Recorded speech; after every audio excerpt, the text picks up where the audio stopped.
Hello everyone and welcome to yet another episode of Live Coding and Chill. I hope you've had lovely weeks already and that your Friday is gonna get even better and your weekend even better. Maybe thanks in part to coding along with me and learning something new, trying out something new, seeing me struggle, seeing me overcome adversity, all those good things we're gonna be doing today. We'll keep working and finishing our SvelteKit dashboard project inspired by the Next Learn course. We implemented that series of chapters, sectional chapters, first with Next.js, and now we're doing it with SvelteKit. And we have feature parity, and we've done everything that the courses have us do. But today we'll be going even further beyond. So we have the view transitions thanks to SvelteKit. We have the login with GitHub, which we did in the last episodes, which we hadn't done in the other app, which just had email and password. And now we're going to be doing a few bonuses that I think are essential to any app. One of them is going to be end-to-end testing. You definitely need that to go to production and be able to roll with the punches and deploy with confidence. Another one is analytics. We have done those two extra credits for Next.js. So today we'll try to do internationalization, which is not needed in every app. It's often overlooked, and that's sad because every app could benefit from internationalization. And when we talk internationalization, which is a hard word for me to say, it's so long, I-18, we also include localization. So to kind of clarify those terms, you have a website, usually it's going to be in English because most of the coders that I reach do have the universal language of English. Most languages, programming languages that I use are based in English. But there are so many other markets. There are so many people that may have some understanding of English, but still would appreciate seeing things in their native language, a language that they're more fluent. So they would benefit from this app, your e-commerce app, your whatever, to also be available in Spanish, in Greek, in Mandarin Chinese, anything of the sort. So that's what we'll be trying to do today. However, it is hard to do, especially in hindsight, to take care of that. So a lot of people just don't do it and miss out on a better user experience for lots and lots of people. Hello to the chat. And hello, Paul. It's all right that you missed a few episodes. This is the 6th and final episode of this live stream. The fun thing we did in the last live stream was log in with GitHub. You can see my avatar here because I have logged in for myself. There are links in the description, so you may be able to try this out yourself and log in with GitHub. We've managed to get the search working as well. We have some empty UI. If you manage to misspell something, it auto submits. Those are, I think, the most fun things we've done lately. Authentication is a huge thing that most apps do need. And today we're going into the extra credit. I am not deploying this to GitHub Pages or something like that. I am deploying to Vercel, which is integrated to our GitHub repository. So every time I do push changes, they get deployed automatically. And at the end of the stream, you'll be able to see hopefully an internationalized version of the app. So the goal here is that you go to this marketing page, the main splash page or index page, and this text is in your preferred language of choice. In Chrome and other browsers, you can actually set up a preference of languages that you are able to speak and understand, and even some locales. So you can say that I prefer UK version of English or American version of English or even Singaporean version of English or anything of the sort. And of course you can say that I also understand I can speak French or Spanish or Greek or whatever else. And according to your preference, there are ways where you can display the website in what the user wants to see the most. That's the main thing we'll be trying today.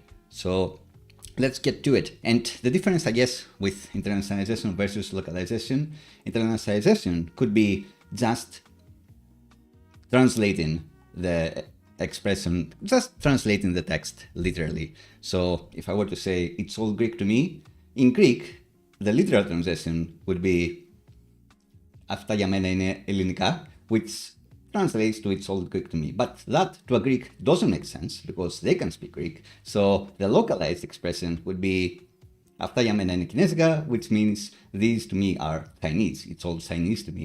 Or something like that. So they are not exactly the same, but they are usually intermixed.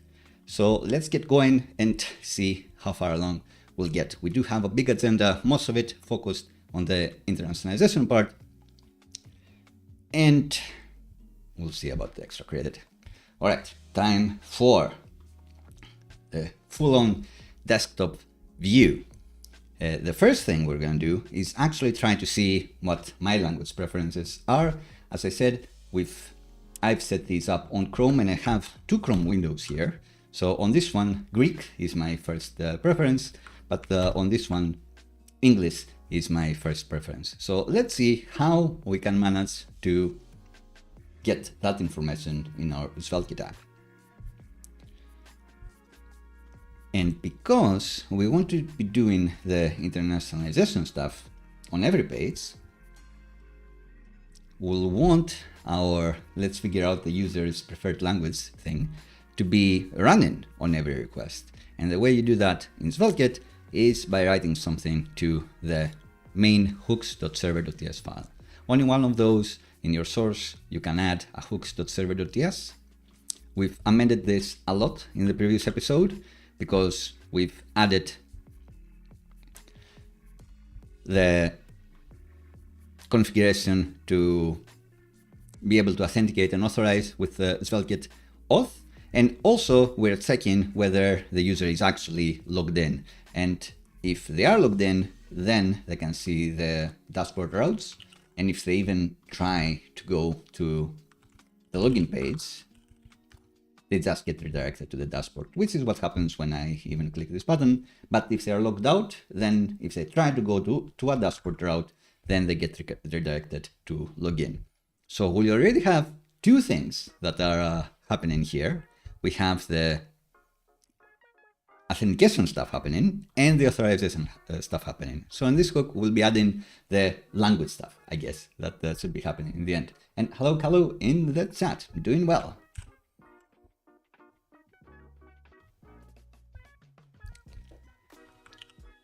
So what exactly are we going to do here? You can see that in SvelteKit, you can sequence quite a few handlers that can be running against the incoming request. First, we have the authorization bit that the SvelteKit auth provides for us after the configuration we've given it, and the custom authorization stuff that we're doing with the redirects. So I guess on the end of that, we want yet another handle. So we can call it like localization and make that be a handle. And we'll be trying to do our magic here, and in the end, still resolving the event. And then we'll put that as last in the sequence, because I guess we want the authentication stuff to happen first, is what I'm thinking now. And you can see nothing changes because we're doing nothing in this new method. But what we want to do is figure out what are my language preferences. And we will actually be using this negotiator package. And maybe we can even take inspiration from what Next.js is doing for internationalization, actually. Although, a big thing that I should have mentioned, a big problem with apps, especially if you haven't thought about internationalization, to start with, hey, hello, no, it's not pre-recorded, we're doing this live and it's going to be awesome. So feel free to add your questions there. If it seems like I'm not responding, it's because I'm in the flow and then I'll come back for questions. Right.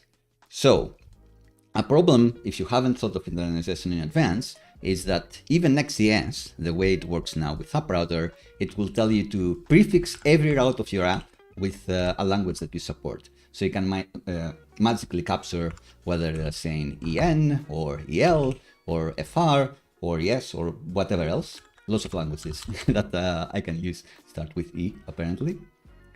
But maybe that's not working for you. Maybe you've already shared your app. Maybe people have already linked to places in your app and you don't want that to break. You don't want to make slash dashboard not exist anymore. You don't want it to either go to EN dashboard or EL dashboard. And another consideration is if you have people using your dashboard and they're working together and they're sharing links to each other, maybe one person prefers the French version, another person prefers the EN version. If they try to copy and share the URL amongst each other, then they'll be sharing different language URLs to each other, and that's not convenient. So ideally, you would want something magic to happen, and without needing a language prefix to be able to handle showing the user's preferred language. And that's what we'll be trying to do today. There may be some SEO concerns, and I don't think they're good enough to justify not adding this to your app. I do think doing it without a language prefix is a very realistic solution to this problem. We can't do it, so you should do it. And even if like the best would have been to prefix every path with a language, maybe for statically generating your site and whatnot, I don't think it's worth it. If you think about it in advance and you have designed your site to be internationalization capable, to have that type of routing and support, then go ahead and do that. But I think the realistic scenario is you have an idea, you want to get it out the door, your MVP, and then it becomes popular, and then you're like, how do I add internationalization? So that's what we're going to do today, because 99% good internationalization is much better than zero internationalization, even if it's not 100% like super SEO friendly internationalization. Rant over, what we are going to do is try to get the accept languages headers from here. And in theory, this should be in the request. So let's try to just console these.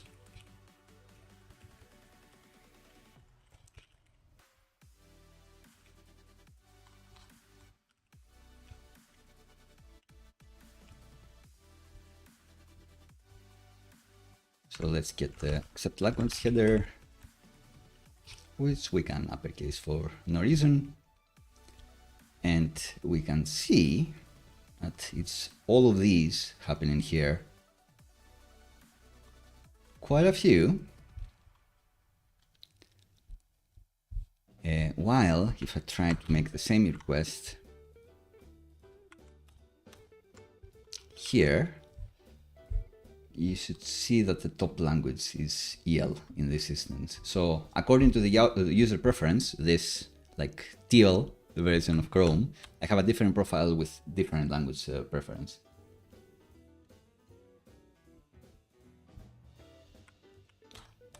So it's going to be customized to the user. In theory, when we're done, the teal version should have Greek by default, and the purple version should still have English.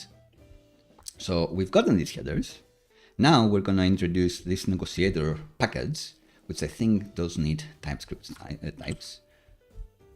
But let's get it in.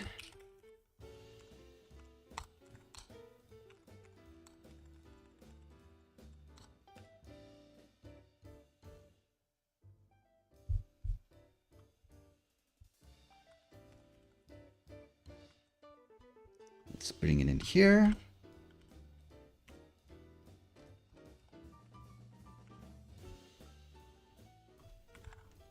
And the way we use this package in here is we should open the GitHub repo here. Is that here you're supposed to pass a request, but if you're using Next.js and maybe even SvelteKit, the request object may not be what you kind of expect or what this negotiator expects. So what they're doing in the Next.js example, and what I'm going to do is I'm going to create just a headers object, and that should be enough for negotiator to be happy.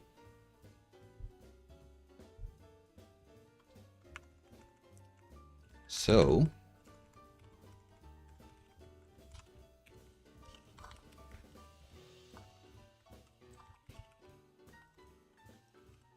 I am going to make a new const here. The accepted languages are going to be what we get from the headers here.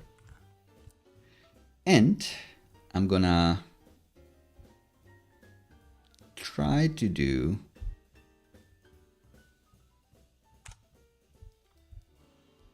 what GitHub Copilot is trying to do here, but not quite. I am gonna say that the locale is new negotiator. Don't pass it this. Pass it explicitly. Accept language headers.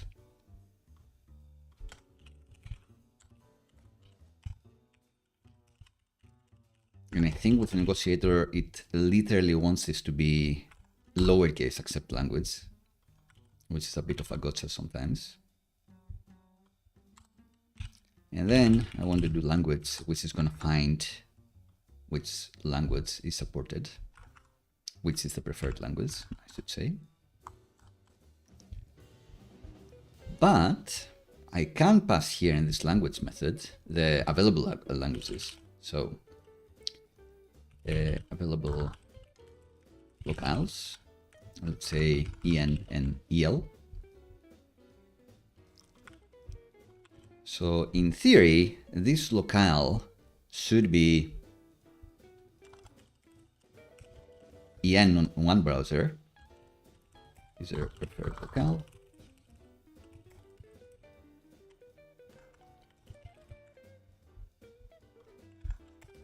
User preferred but available locale should be this.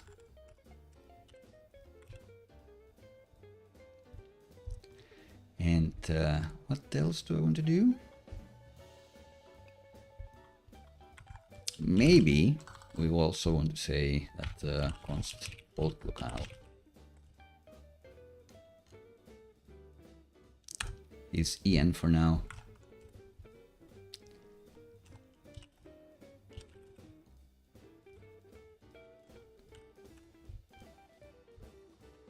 Reassign it here. And then I guess out after this if. Let's see what locale we end up with. So on this request, one of the browser's preferred locale is EN, the other one is EL. If the only available locale was CZ,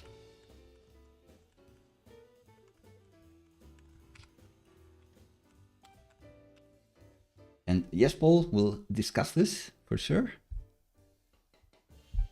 But now you see that if the available locales are not something that the user wants, so the user says, I accept English, French, and Greek, but the available locale is only Mandarin Chinese and a few other versions of that, then this is going to be undefined.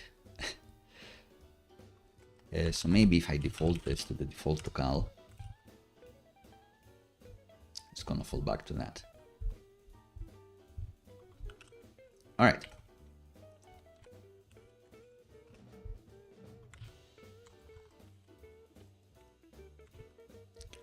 So we are saying the available locales for our app are these two, and we can add others as we go on. The default locale is the first one of these. And then if there is an accept language header, let's call it like that, I think that'd be better. We do go into this if, and we use this negotiator package to be able to derive whether the accept languages of the user are amongst our available locales, but if not, we still go back to the default locale because we want to show something. We don't want to just say, sorry, this is not available in your language. I don't think that'd be a good user experience. So as a first step, that's neat. But we need to do more. And what we want to do is, you'll notice that we are hard coding lang en in the HTML. This is a very important attribute. You should always have it on your HTML. And you shouldn't be switching this client side. You should only be switching this server side. Or at least there should be something valid here, server side. Ideally, only server side would be the thing that affects this. And it's hard-coded to en because it's on our source app HTML. The lang here is hard-coded en. So how do we change that? In Next.js, it's a bit different. In SvelteKit, we need to do something else. And I do have links in the comments for this.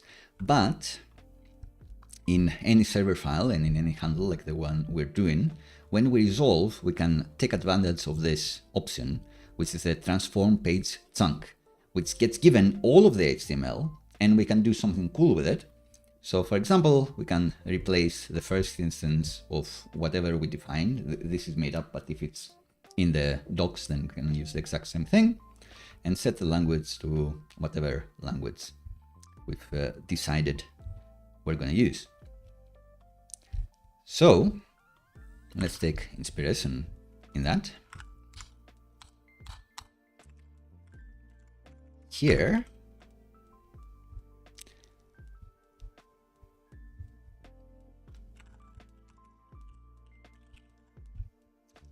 we want this magic string that should be guaranteed not repeated anywhere in our app to be replaced by locale. But what is this magic string? This is something we manually need to go back to our app.html and say here, instead of lang hard-coded to en, do this. Like, this is a marker to signify that our hook will be setting the language. And maybe I should have a content here, comment here saying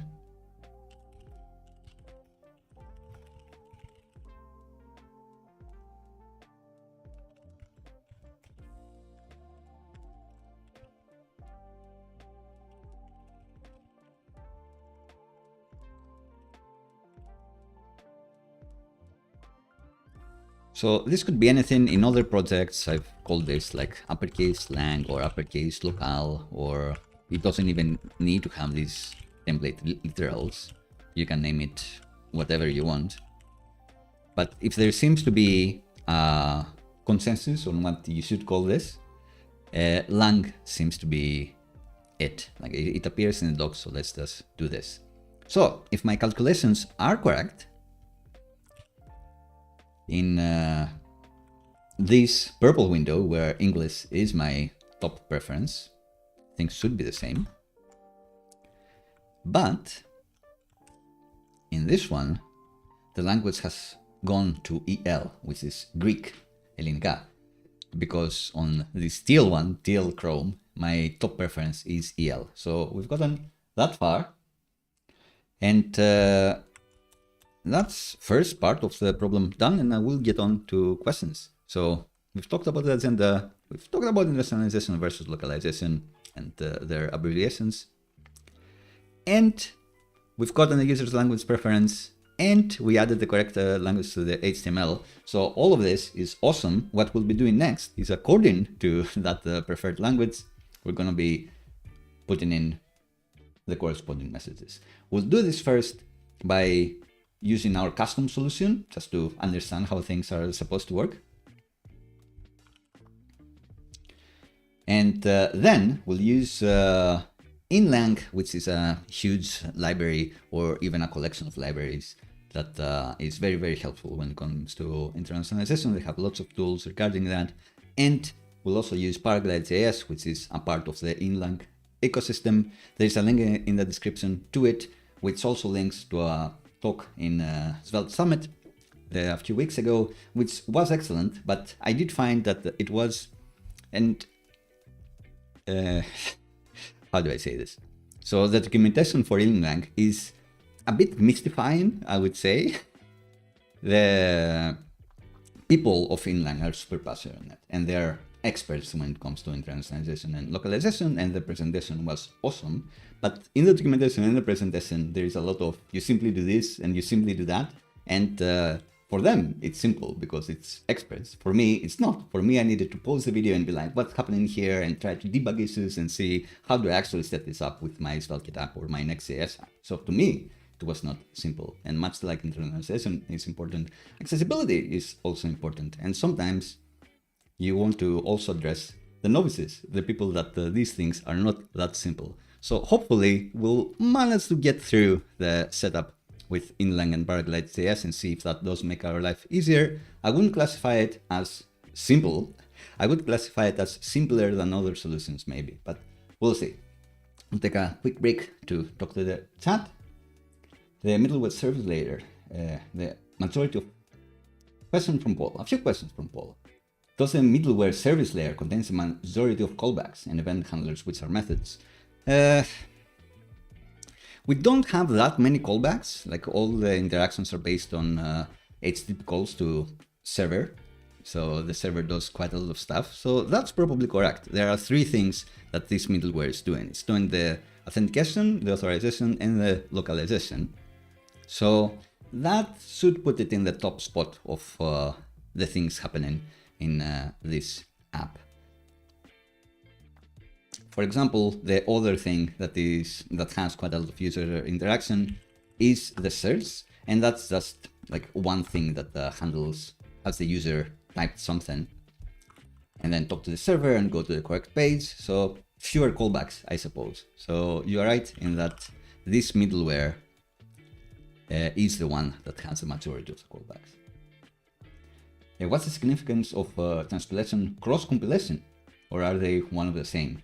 So the answer to this is that one of them takes things from one level of abstraction to the same level of abstraction, but to a different language. So maybe something will transpile Python to JavaScript or TypeScript to JavaScript, which is more relevant today. Those are the same level of abstraction.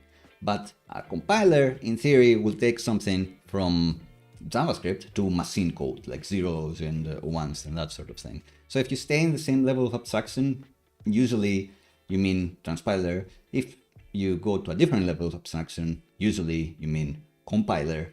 But that is like splitting hairs and getting into the weeds for sure. I do think lots of people just use those terms interchangeably. Like in an interview context, of course, if you get them switched around, then they may not land and be like, oh, they didn't know the difference.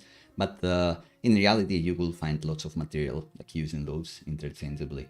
And it is important today and has been important for many, many years, having a transpilation step because of browser support. For example, lots of things are not available to every user, lots of JavaScript features, but you want to develop in the best version of JavaScript possible while catering to all your users. So a step that ensures that you write modern JavaScript and you end up with compatible JavaScript and maybe more performant JavaScript, that's super important. And that has been part of our ecosystem for a long, long time. And the other question, what's the name given to those name values inside the HTML? We did talk, I didn't mention this. So at the end of the previous episode, we did do quite a few things regarding metadata, and a lot of the tags that we have in the app HTML are about metadata, getting nice preview images there. So you can see the other thing we did in the previous episode besides the authentication. Authentication authorization was the biggest part of the previous live stream, but we also did this. And then I went offline and had OpenAI and DALL-E and like other AI things to generate some nice images for me. And then I went to Figma to like tweak them up. Anyway, that's by the by. A lot of the stuff we have in the head nowadays is the meta tags to be able to make the sharing of our apps more enticing, more likely for people to talk to. The main one we're talking today is about the HTML lang. That is going to signify to the browser that this page is in English or Greek or whatever else. So if you don't support this language, maybe your browser will put up a prompt saying, do you want to translate this into your language? And will also allow screen readers and other assistive tech to be able to help you better. Which ties us into getting back to our app. So in here, the language is EL, which is what we want for now, but it is incorrect because this is English. So that's bad. So how do we make this match? The language is EL because we want everything now in the site to be in Greek. How do we do that? And first, I suppose we'll try to make our own getter for internationalized messages. So a common pattern is to put these in a messages directory. So I'll put a source messages directory here. And we can have like a big en JSON file. And similarly, we'll have a big EL JSON file with the Greek stuff, and maybe we'll add other languages in the future. And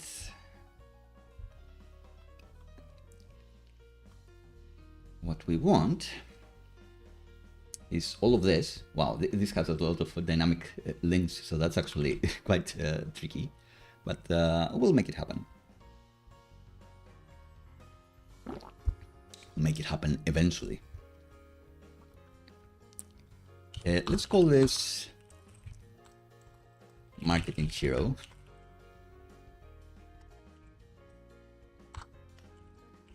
And say that in English, the value is this.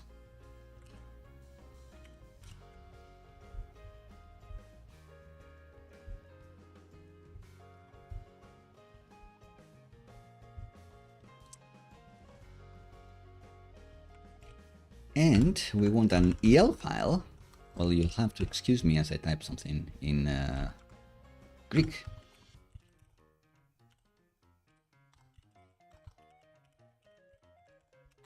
Sales in Acme. So this one I shouldn't translate to Acme because the company name is not to be translated. So that's part of localization, I suppose.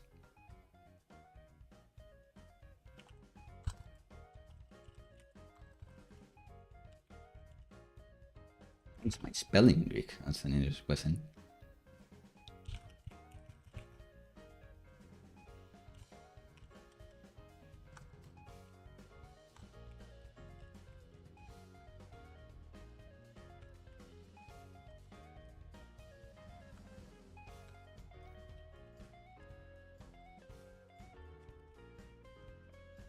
And my name is not going to be translated to Ioannis or Yannis or anything like that.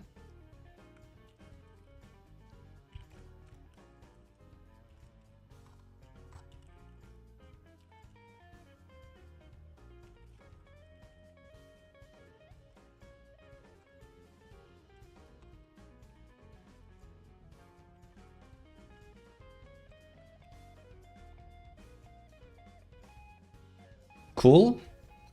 I do have a spell checker in my VS Code extensions, and I should add the Greek language. That in this project I also have the Greek language.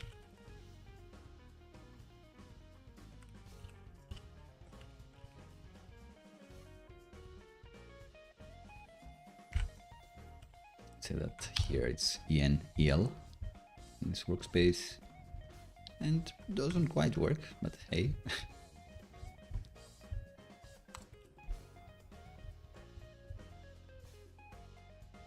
Maybe I need a different package for Greek. Like, people usually don't support Greek by default. But hey, that's by the by. What we want now is to actually use these values. So let's create a get localized method.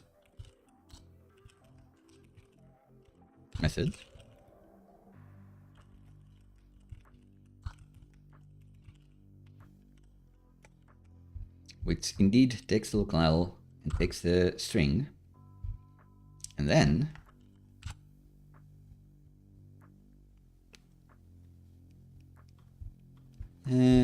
should we be doing that? Let's say get localized messages and it gets everything.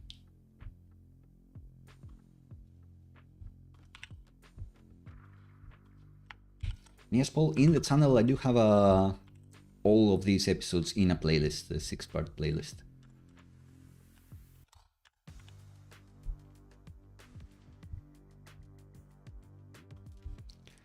And I think we can take inspiration from these docs because they do a very similar thing actually. And they do have nested objects. So yeah, let's do this.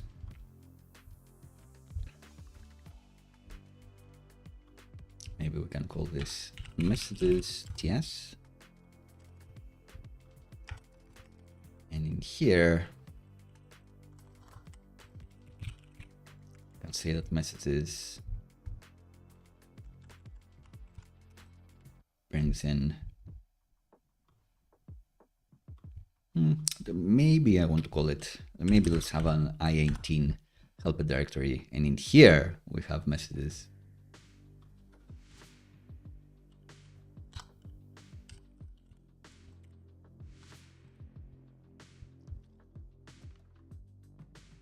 And it's dynamically importing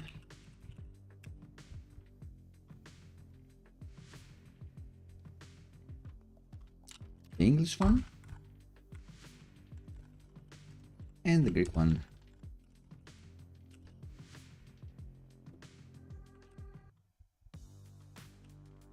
The music in the background I've hand selected from artlist songs that I have a license for. Hope you like it if you like it. But I should have an overlay on every view that shows the currently playing song. So in here, can return messages locale.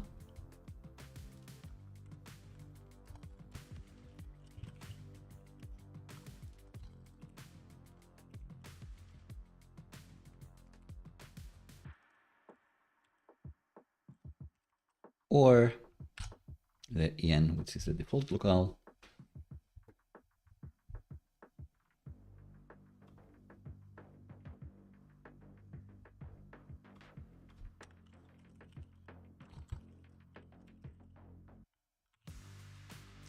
TypeScript may be quite upset with this, but we'll figure it out.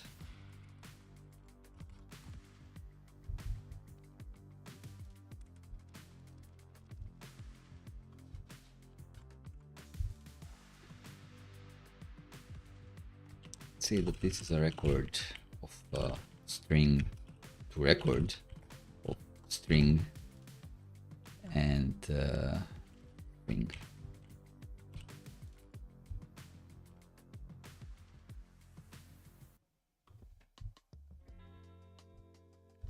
Oh no, because this is an import of something, I guess. What does import return? It's like a promise. Is it a promise to a record?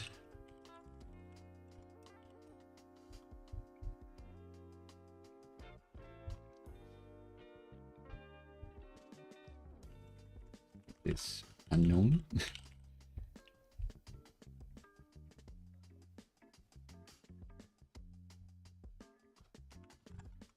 Just want to find the type for this.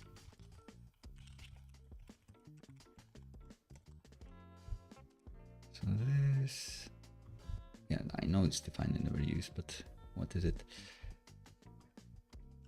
What is the type of dynamic import? That's what I want to Google.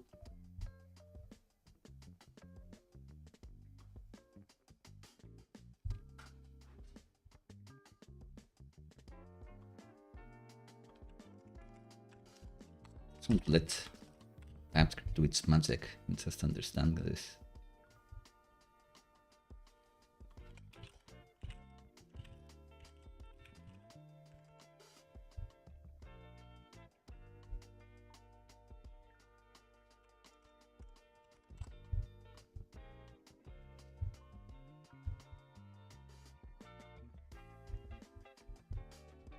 Maybe I can extract these things here.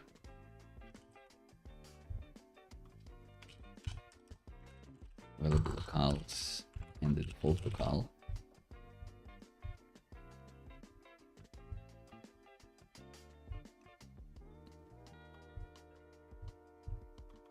And then this,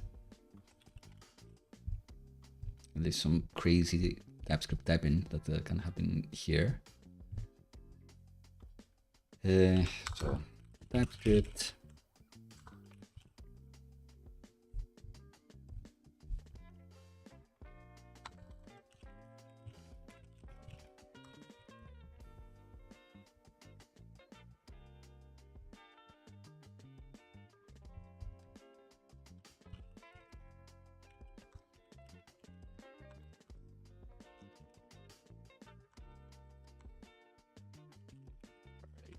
I want.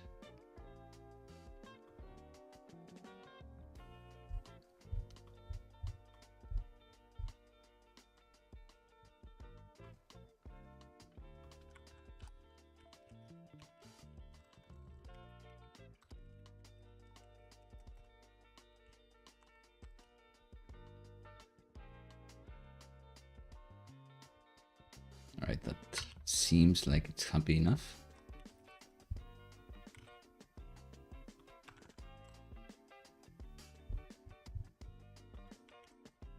All right, now it's happy. So we managed to say that what we give here is always going to be an available locale. So now it's happy, and we can get the localized messages here. So I am gonna call this I18 actually. And I'm gonna go back to the hooks, server.ts file, and get the default locale from that file, get the available locales from that file. And now the question is, how do I use that new method we created, that get localized messages? So I'm thinking that in the server as well, in the event locals, I can put in a locale property that's the locale that we end up with. It's not always the end. Say it is available locale. Can I export it? I guess I didn't.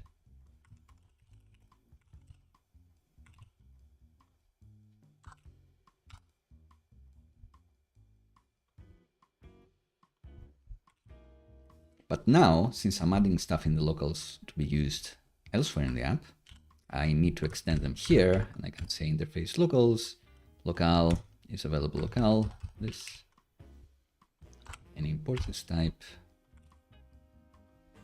And now this thing should understand that it's fine for me to inject this locale in there.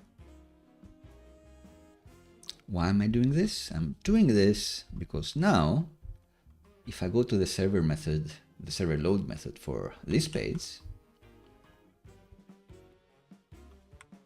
so if I go to routes page server TS for, oh, we don't have one for the marketing page, interestingly enough.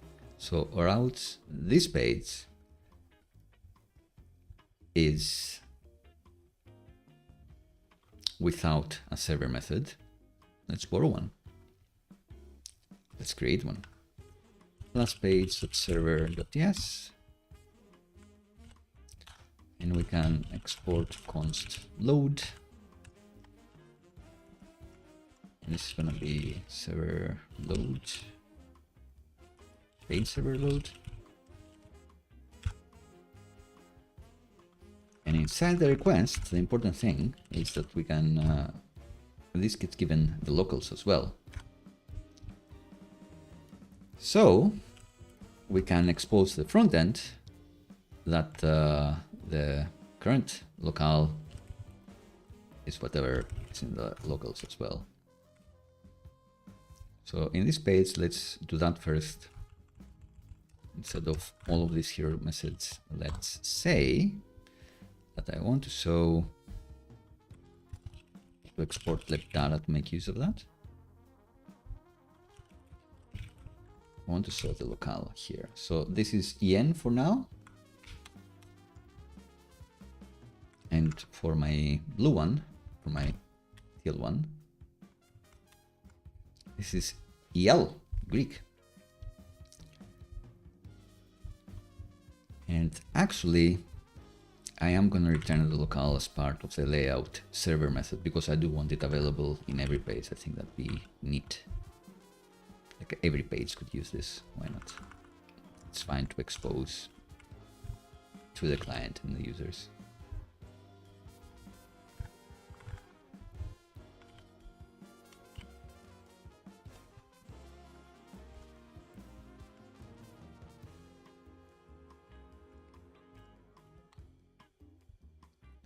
Extract this, destructure this.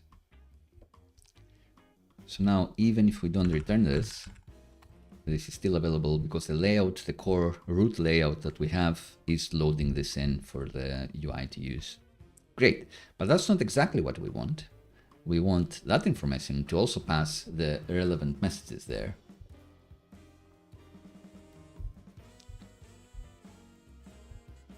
So let's say that messages are get localized messages, locals, local, and we pass that in the front end. And now in our UI, we can say that here, instead of just showing the data locale, we show data messages marketing hero. And we're back to this being in English, but here it's in Greek. So boom, localization, it's happening.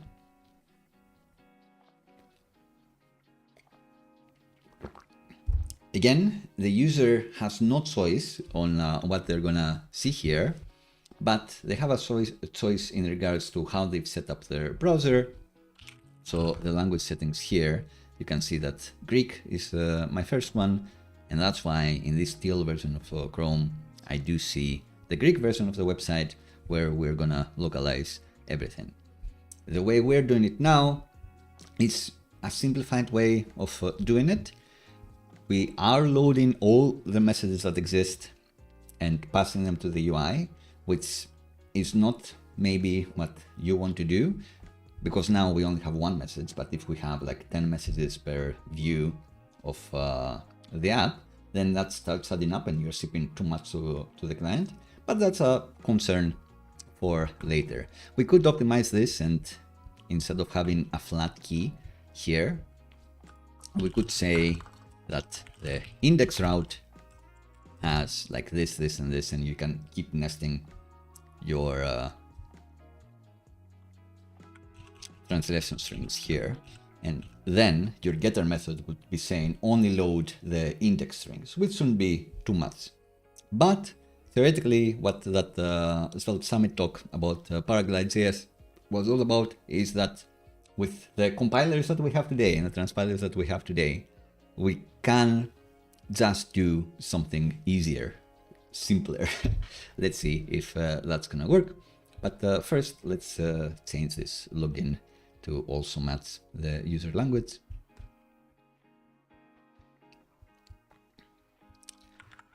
So we need a login.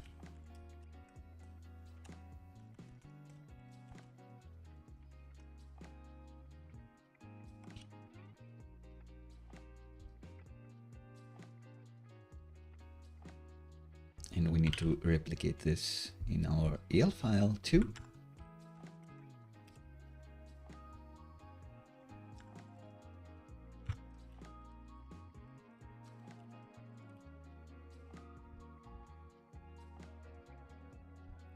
And we're gonna go to the UI and say that this button, this anchor, actually, instead of just rendering login, it's gonna be getting this from data messages login. So it's gonna be dynamic, visibly not changed here, but on the Greek version, here you go, Greek. It's all Greek to me, of course, but for me, it just means it's all fluent and that I can understand it just fine. Actually, it does seem like quite easy. But if I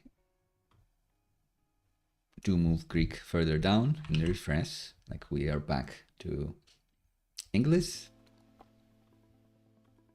if Greek is my top preference here, I visit this page and I see Greek. Great. We will want a language toggle somewhere, I suppose. But first, let's see if we can actually use the inlang library, which has quite a few cool features for us. So I'm gonna try to set things up with Paraglide.js and see where we go. See where that gets us.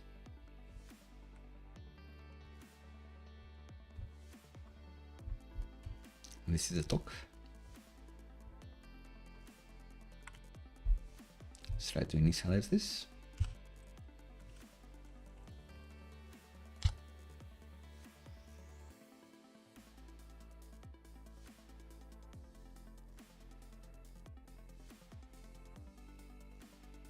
Oh, all right, let's commit this. Let's say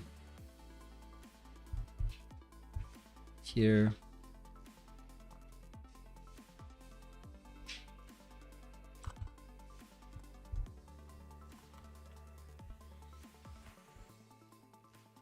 Translations. Not really. There must be an emoji to make this appropriate. Globalization. Add scaffold for support. Saves everything. And now let's try to run the Paraglide wizard. I just don't asking for anything now. It's like, I'm just gonna do it. We need to set also this resolution to bundler. Then it's asking, did you do it? Why didn't you do it? It's my question. Didn't want to touch my DS config. It's like, you got this. Yes. Yes.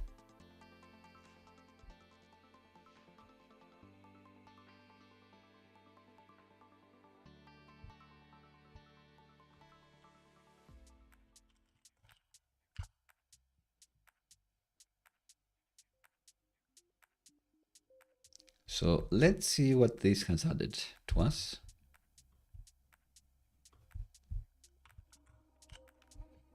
In our build step, before we build with Vite, our SvelteKit project, it is creating the translations.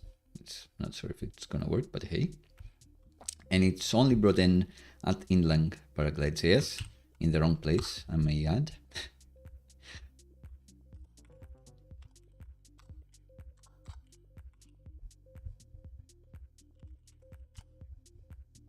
So to put it first. What else did they add? They added a project inlang JSON as well. Into this. Two. Plonk. So let's have a look at that one. So this thing is the thing that caught me out, to be honest, because I was like, what is this? And if you're familiar with inlang, you are familiar with a project inlang.json, but if you're not, it's very hard in the docs to find a clear place where it tells you, all right, for beginners, this is it. Like, it's not even like the interactive package.json or tsconfig that you may see in other tools. It's like, you know, it's simple. But here's an example, I guess, of one. The schema for what this is here. So I hope that it all makes sense now. After seeing this, like, oh yeah, of course, now I understand what I need to put in here. What you actually need to put in here is your default language stack, like your source of truth language should be this, and it is EN for us. Then a language stacks key, which has all your supported languages. In our case, it's EN and EL. Then it's adding quite a lot of modules, which most of them are about linting. So they're checking whether you're missing a translation string for a specific language, you haven't formatted things well, and so on and so forth. But interestingly, they are also bringing in plugin message format, which is a way to make Inline understand the format of your messages. That's what this plugin does. And to be honest, I am not sure what this plugin does still. Maybe it's a helper for this. Maybe they need to work together. I'm not sure. But I do know that this plugin is what makes Inline understand that what I'm providing is JSON strings. So there is a plugin that just does JSON, which we may need to use later if Paraglide just doesn't work for us. But in theory, the plugin message format is something that allows Inline to understand this format, which is like a JSON format. There is also like a more machine-friendly format, but I'm not a machine, so I'm not gonna type it like that. I'm just gonna type JSON. A problem with message format that I had is that it doesn't really understand nested JSON, as we talked about before. This is a very, very common pattern. Like huge companies have huge transaction files that are hugely nested. It could be the page and then the component and then even more nesting. And last time I tried Paraglide, it wasn't understanding this, or that plugin. It wasn't able to work with nested format. So to start with, we are going to start with this flat format and see what happens. And finally, we are passing in an option to the plugin that helps Inline understand what my translations files are, because they can also not be in JSON, they can be on something else entirely. The only option we need to pass is to say that my messages are in this directory. So in our case, it's in source i18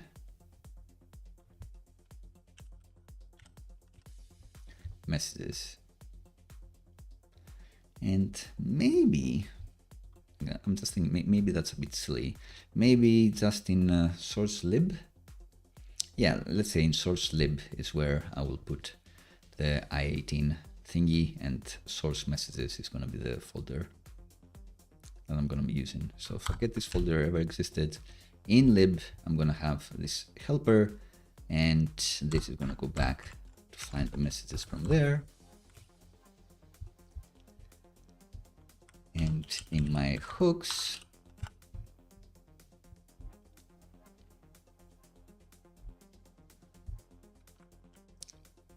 I need TypeScript types for negotiator as well. There's still some libraries that don't have TypeScript types. So now this will get happy at some point. But also,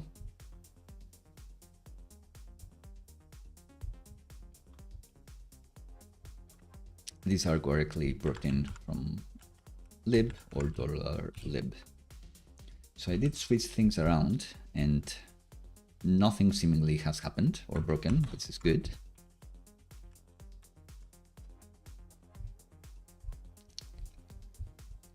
But in theory, I should be able to build the internationalization stuff and use them the simpler way. So let's see. Let's see our packaging again. Oh no, first, did I actually change my inline config? So my messages should be here in source messages language tag. So that's neat. And in packaging,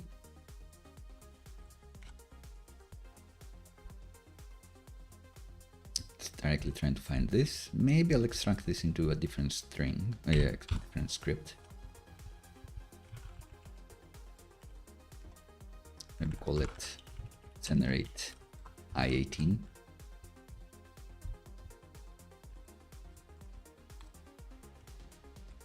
If that works. Hey, Bosdar. Oh, nice. Thank you for coding along with me. And part 1 plus 5 parts of awesome coming your way. Exciting times. So let's try to run this. script and see if we have any output. All right, it compiled something. Next.js version may be easier to see first because I do spend more time on the theory and the tests that they have, but I have tried my best to explain things in this course as well. And you may notice that the Next.js version is only 3 episodes, while this one is 6 because we are making things up as we go along sometimes. We have the spec to fulfill, but the way to fulfill it, we're trying. So, running that script created this paraglide folder that is ignored by version control. You're not supposed to commit this. That has this messages directory that should have all our strings and a few helpful ones. So one of them for setting the language tag and another one for getting other messages, I suppose. And I wonder, they are talking about these two helpful helpers, but they're not saying where we're supposed to call set language tag. So let's see if that's gonna work.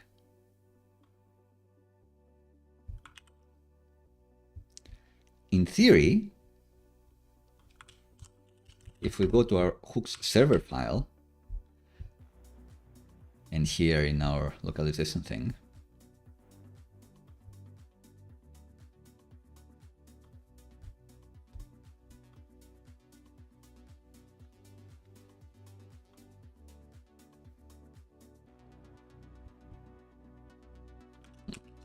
flipped out in this file, so let's open it again.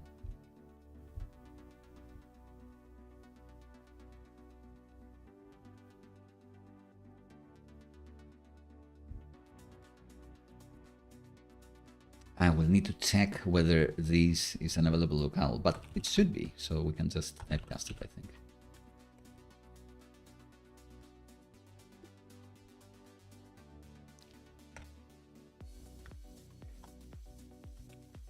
So let's say that this has to be available locale because we are passing available locale.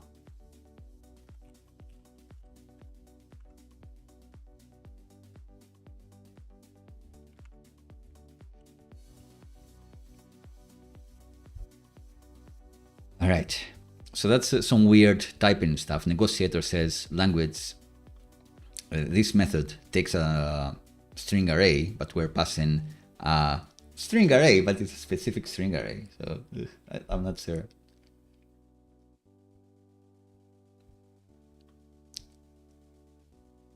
And I'll catch you soon, Posidar. Hope you have fun with part 1 and the rest. Right, so we came to this file not to fix the TypeScript errors necessarily, but also to, in the end, to do set language tag to the locale we derived here. And let's see now if we go to the UI, if we go here,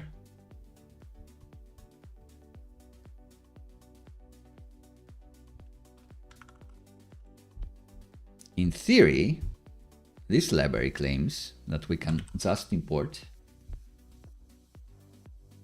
every single message from Paraglide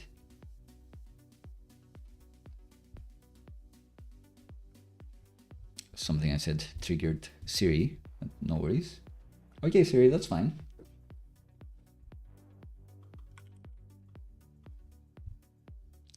And we should have a way to get to that Paraglide thing that's easier, but we'll figure that out later.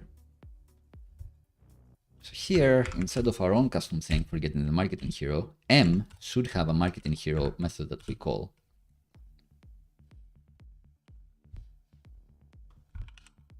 So visually the things look the same,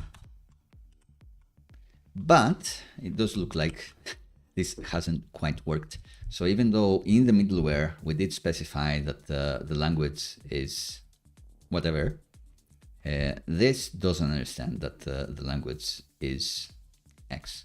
So that's a bit sad.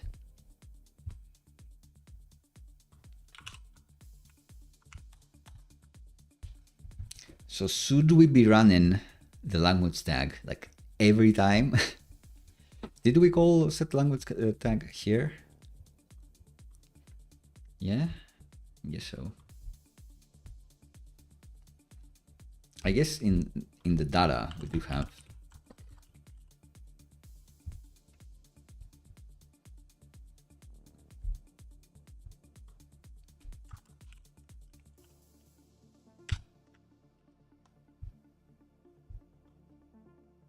We do have the language, so maybe we can set it from there, and then it will just work.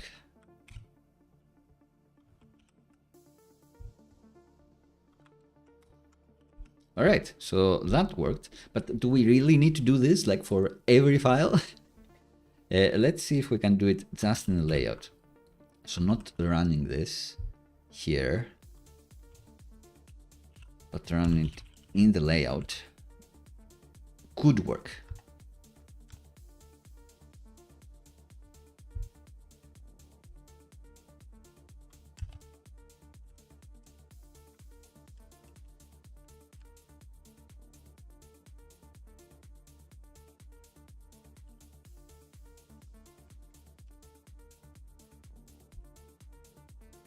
And indeed, it did. So we can only do we can't just do the set language tag in our layout, and whatever we did here in the hooks does nothing. So that's fair enough. And we're good.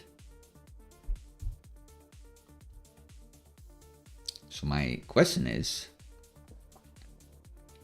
I guess one of the questions is, why is this better from the way we just made up before? Well, I guess it's more standard than the thing I just made up.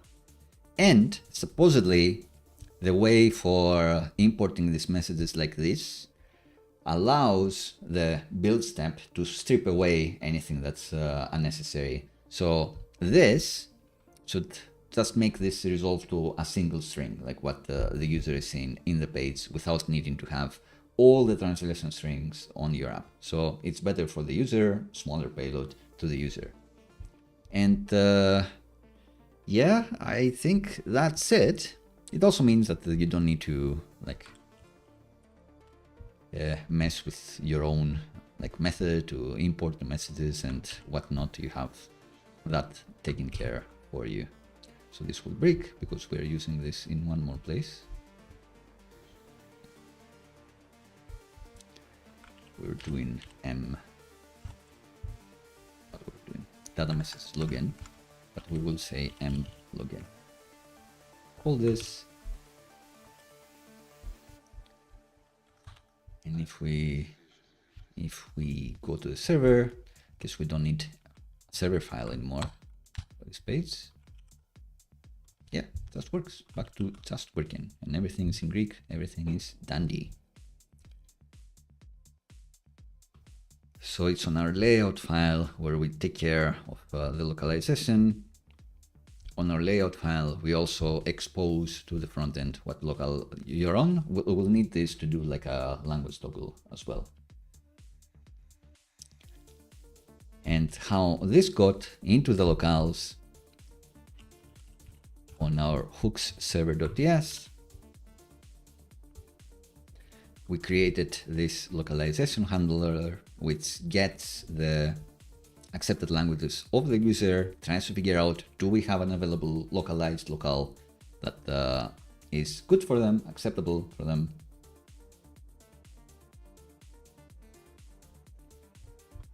And after all this happens, we put in the locals the locale. That's why it's available to the layout server method. Cool. Emmanuel, see, you can type much faster than others, or at least copy paste.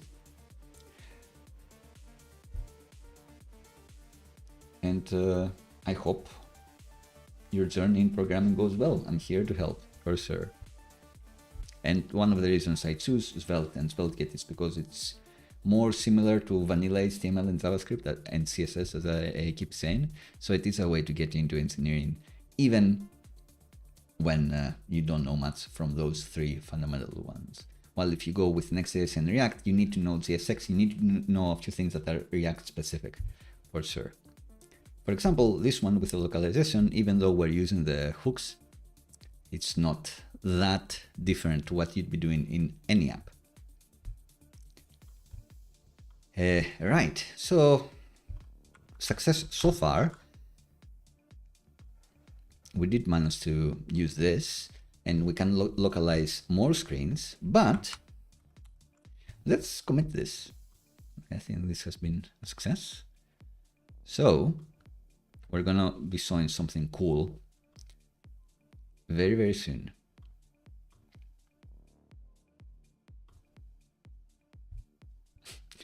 It added this in the recommended extensions. Okay, sure.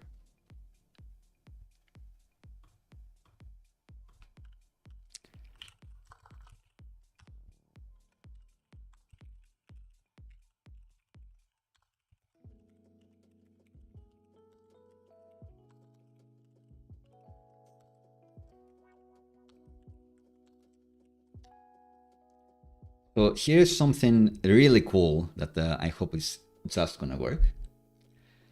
And a reason to work with inlang, with the inlang format, even if you're not using Paraglide.js, specifically in the plugin message format, even if you use the plugin JSON. Let's push this. Let's go to our GitHub.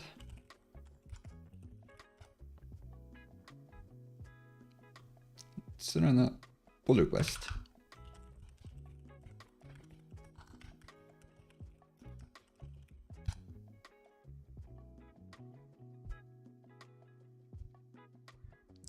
And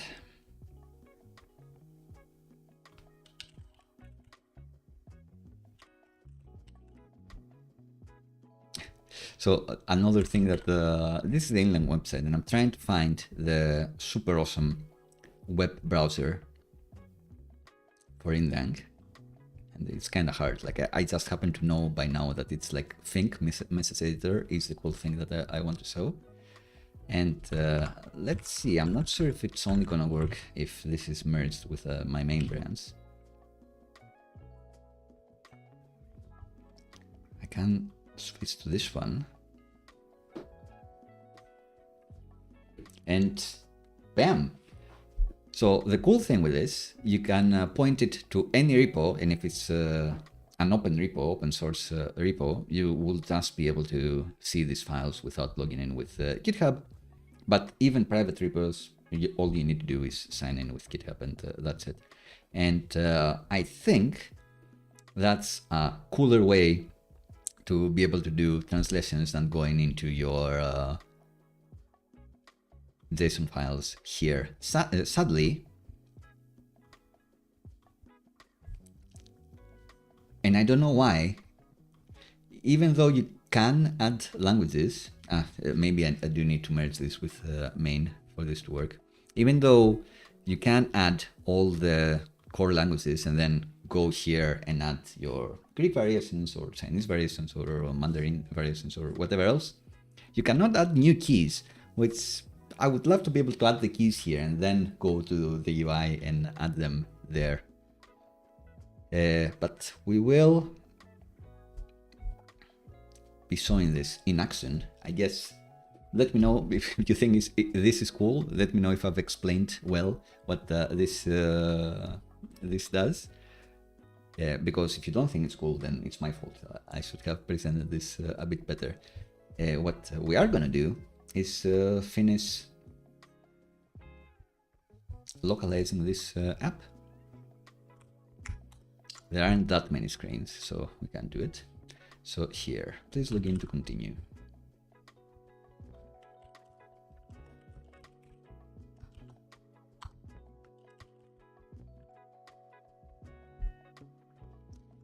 And let me try this.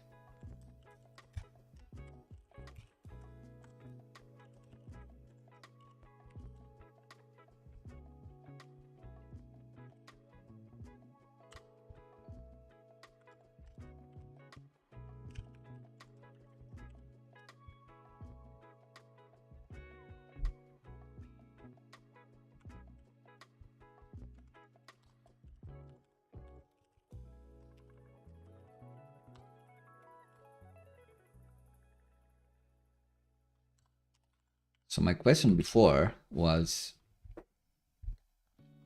am I able to do nested keys with this library with Paraglide?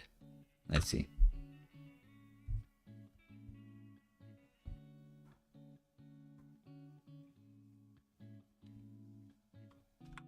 I want to go to the login UI. Login form.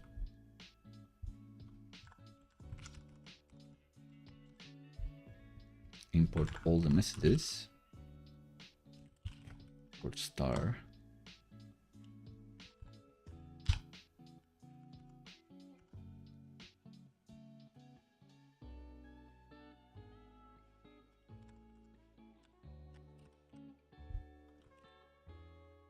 Is that a real thing? It's not. It's not.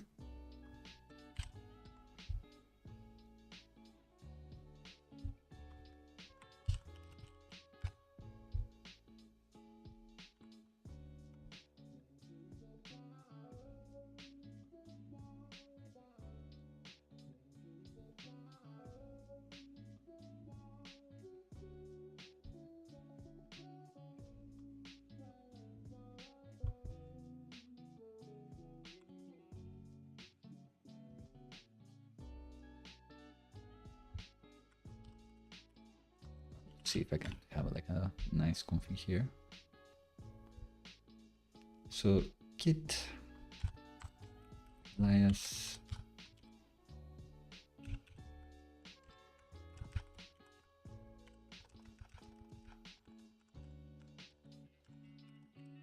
let's see, $M is actually, or $paraglide, what do I want to do?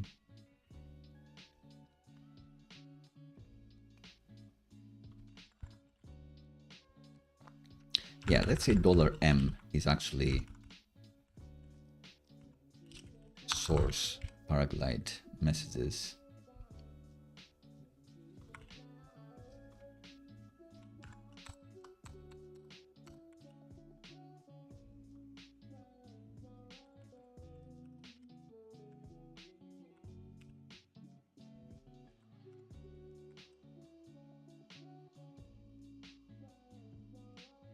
Seems like it's gonna work.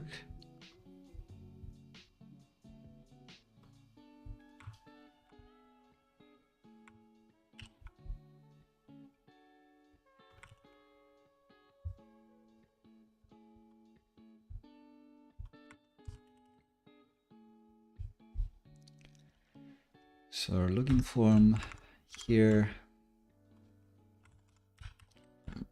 $M, and here I want to say M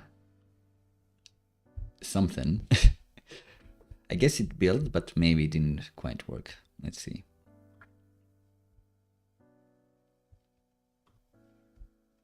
It seems like it ignored the non-top level ones,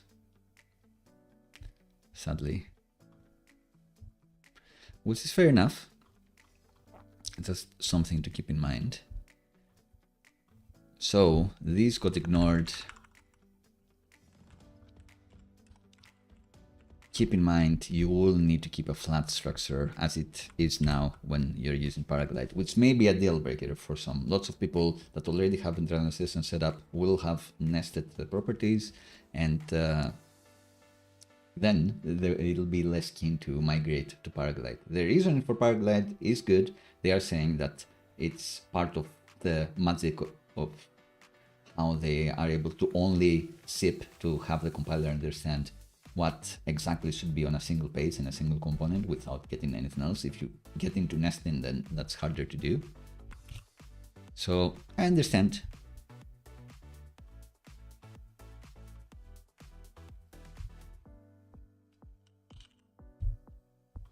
And there's probably a water we can run here.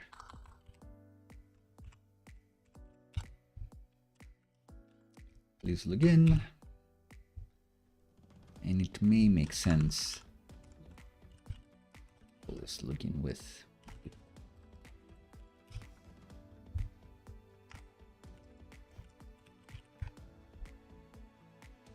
guess that what parameter didn't do anything, but hey. We'll just need to keep writing this.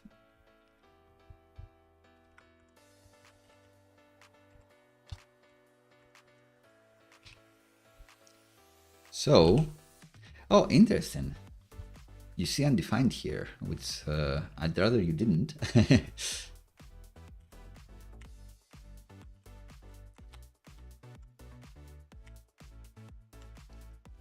With some other libraries, you see the default language, or at least you see the language key, which I think would have been cool. Like if you can't find the translation, then it should default to the key. But I guess the way this happens, it doesn't actually work. So yeah, that's interesting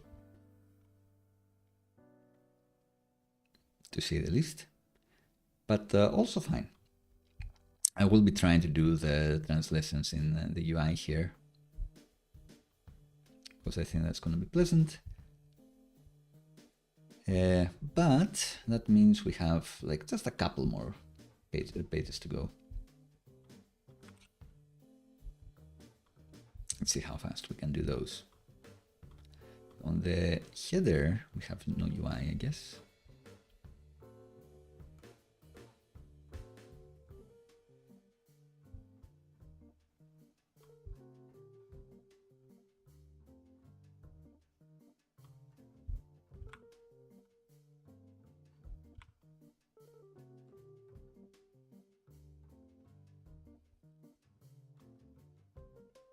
Try to have fun with it. What advice do I leave for those who are starting their programming journey? Try to have fun with it. First of all, try to find apps, websites that inspire you, and try to figure out how they work. And probably start with the fundamentals, HTML, CSS, and JavaScript, which is how browsers render data, how they become interactive, how they look nice. You don't need to learn everything about HTML, then everything about CSS, then everything about JavaScript, but you can start with all those three and try to learn a little bit every day about them and move on. Like I've been doing this for like 20 years and still I don't know everything, so that's impossible. Little by little, learn these fundamentals. So I'm trying to find this fetch card data thing.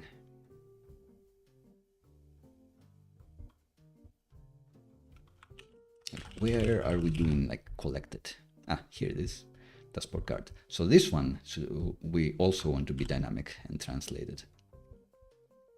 Collected pending total invoices. Maybe this is a case for styling the casing as well, because maybe you'll want to reuse total invoices somewhere else and you want the styling to be different.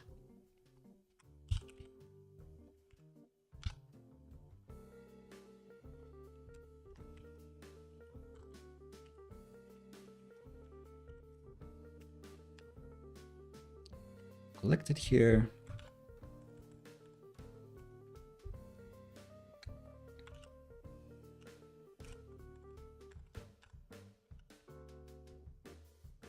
Maybe this will help.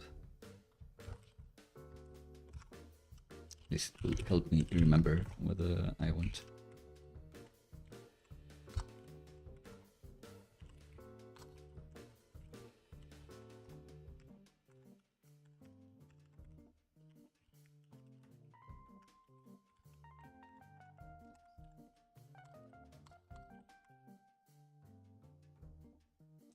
Back to the cards.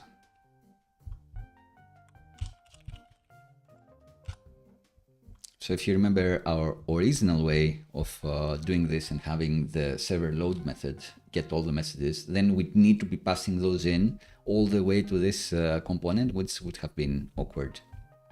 Wouldn't have been convenient. Not the end of the word, but the way it's done here is definitely easier.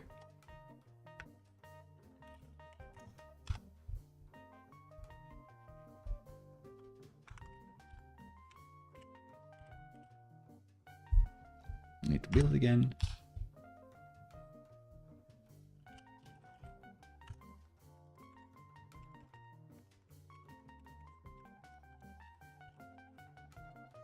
Hello, Delight. Great to see you in the chat. hope you had a lovely week. Today we're doing internationalization, which I know you're excited about. And it's going well.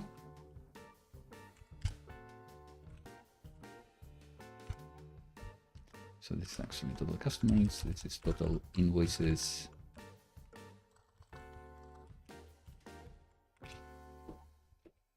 What else do we have here? Recent revenue, latest invoices, updated now. And the months, which I guess, fair enough, I'm not gonna translate those because this is kind of placeholder UI, even if it does look nice. So recent revenue, where is that coming from? Revenue chart, makes sense.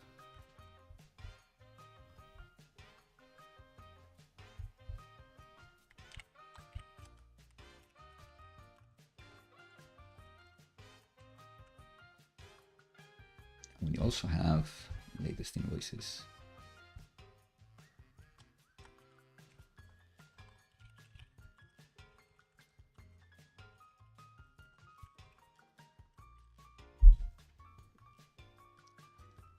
So build again. There must be a watch mode. Ooh, something failed in the build as well. That's not good.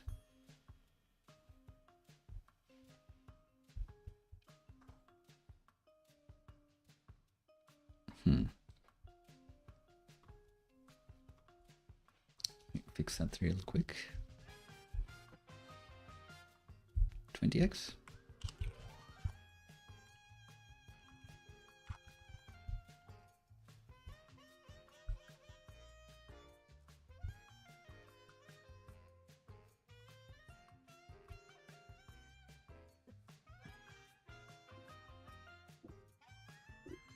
I haven't explicitly said this. Oh, my little baby got a little sick, so I may need to have a little break here. Oh, one moment. Sorry.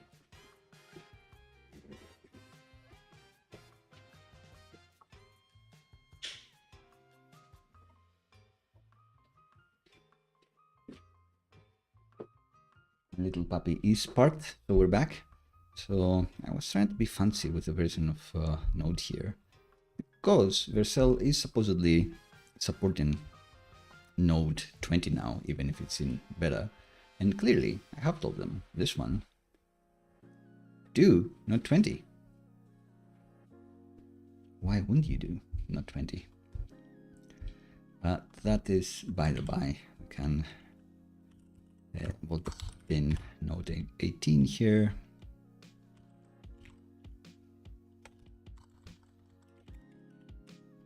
And move everything and install again, just in case.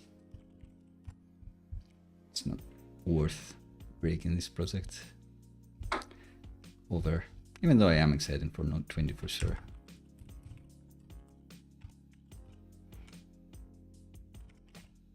Node 20 again.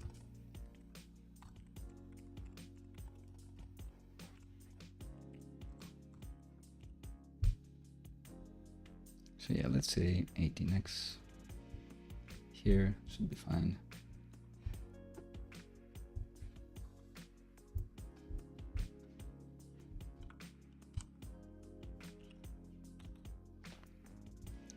Recent revenue after I rerun the server here in the corner under my face is running. Generate this. And yeah, now I remember I did want to double check. Came here to double check about Paraglide. Is there like a watch mode?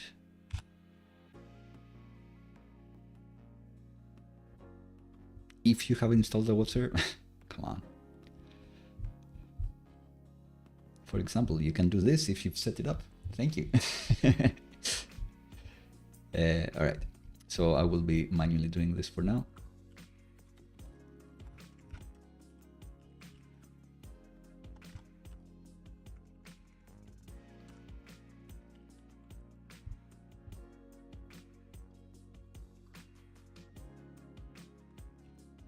It's not here, is it? In the chart? Where are we?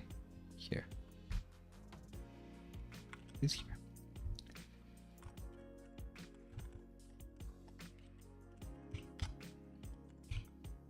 Internationalized here.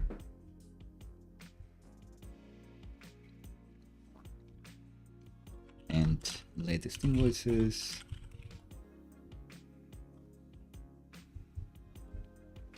Same thing again.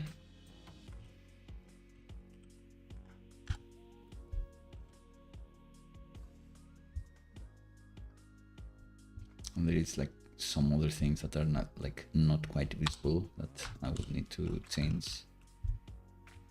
Like this person's profile picture. Don't forget the placeholders.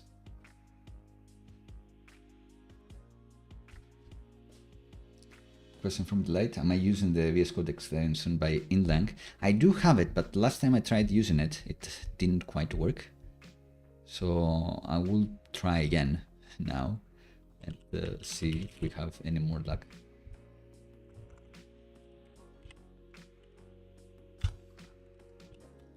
So in theory, that extension, I should be able to, oh Siri, don't do anything. I said in theory, I didn't say Siri.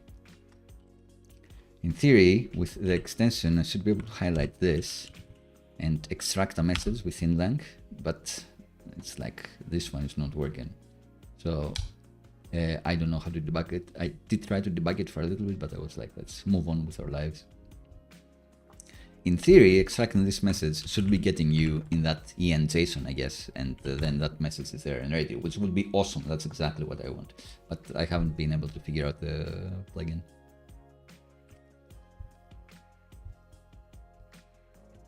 So where were we?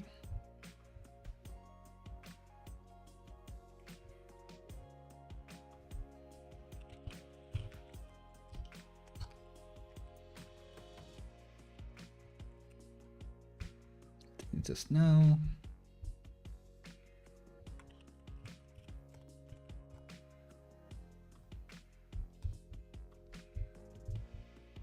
Build again.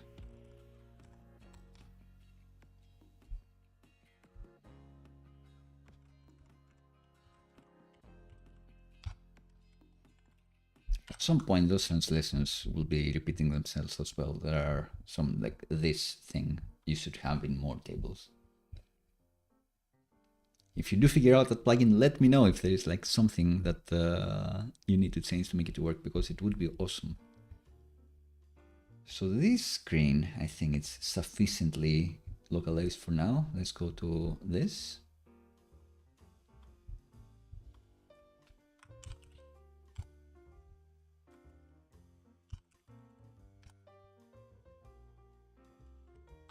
On this page, the obvious ones are invoices, and pluralization support is something that some libraries have that apparently Paraglide doesn't have yet, but they're looking into it. I'm sure it will arrive. It does have dynamic variable support, so you can pass in like something like this, like a dynamic name or an email or something like that. But no pluralization roles, which are important because pluralization can be different from language to language.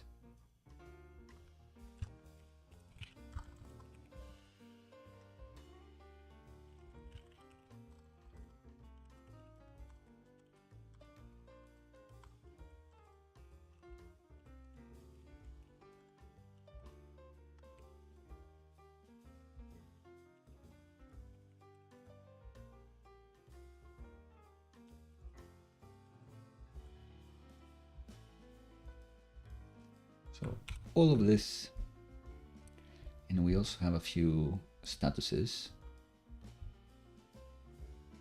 paid and pending.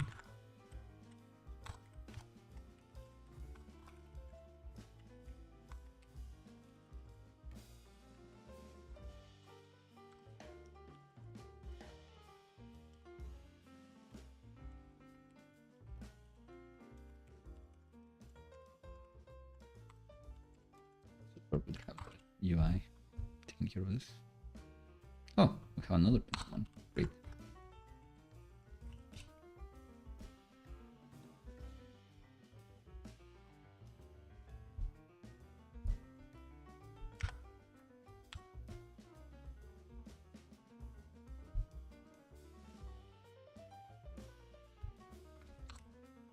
Yeah, these ones that are like one name will maybe I'll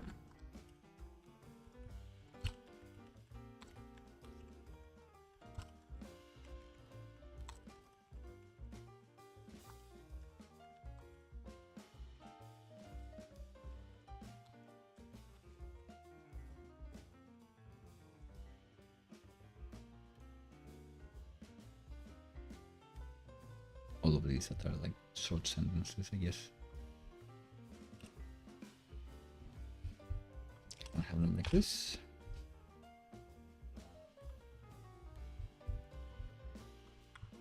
So the invoices page, let's get into it. The UI. There you go. We need to import M once again.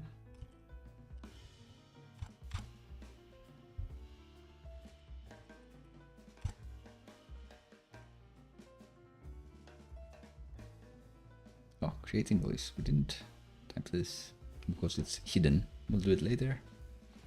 It's like for accessibility, this one as a label. Second. And we also have the empty UI. But I do want to keep things interesting, so I will be doing some of these things right after the stream. But the table.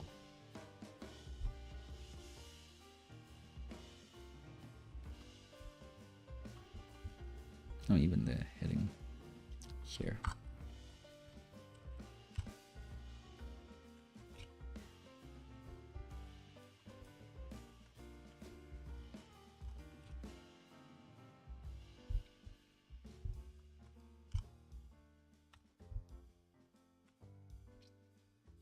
And here we have a status.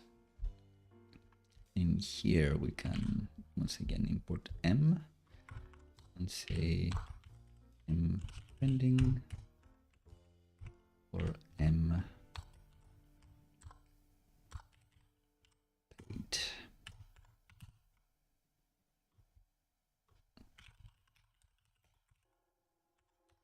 Capitalize that one. Previous next. Classic.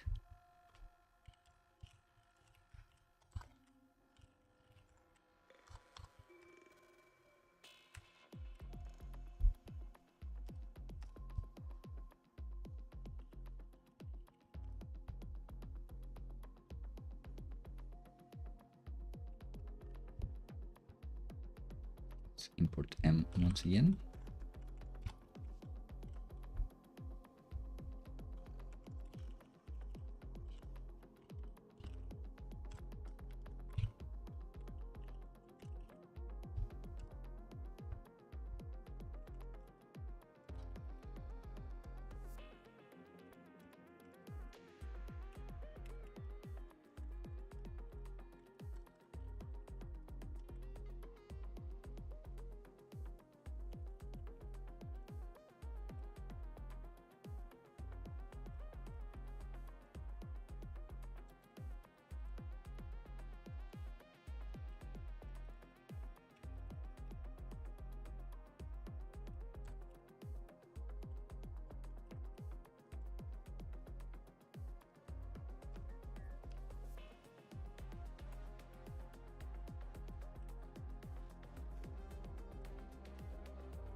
Cool.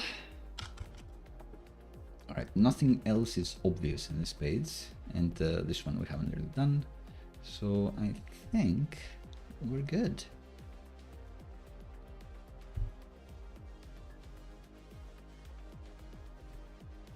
We can just say localize visible pages and post that and see what happens. We mentioned paraglide anywhere else. Doing this here. I guess this is fine.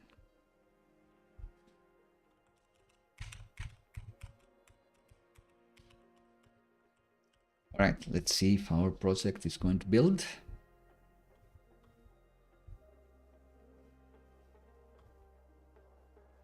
It's going to be trying now.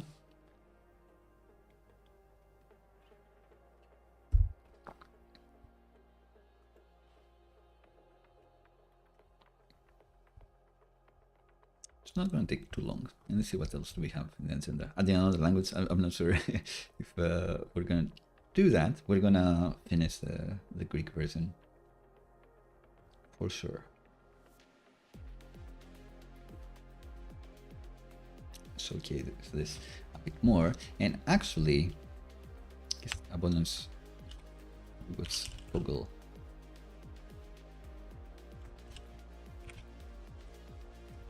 Can do a language toggle with a quickie. So now there is no way for the user to say, actually, I want the English version of this page.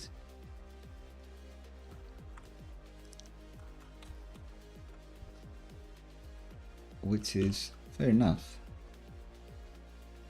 I do think it's better than nothing having a localization, and they can still go to the browser languages and say, well, you may say that you like Greek best, but you really like English best, so you can reorder those around, and then you get the English version of the site.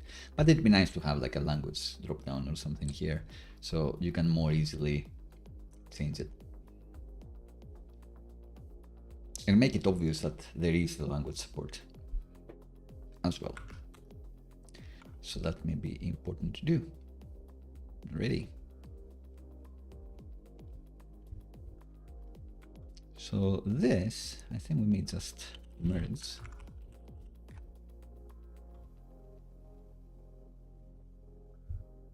The query says login to Vercel. It's interesting.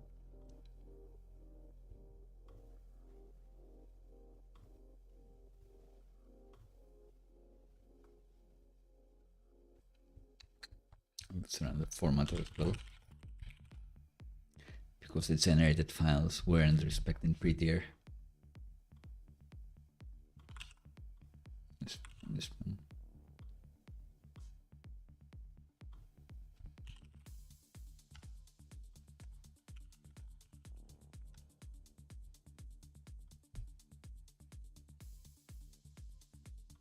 We added this, which maybe didn't do anything. It's still giving me the underlines. And this build script, I guess I would want to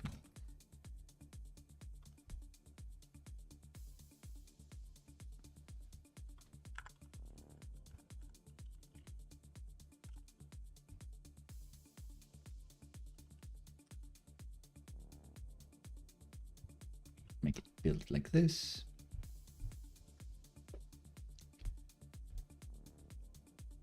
But everything else should be fine. Let's visit the preview and see what happens. Looks correct. So I think we may just merge this. I know we're deploying again. I may need a bit of time.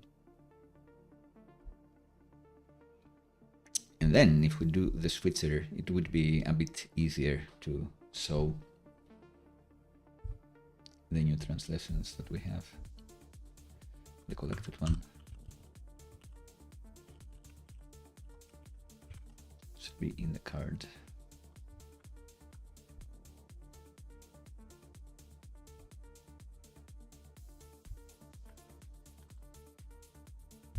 Is there like a title case? Is it just title case? Is there a class like title case?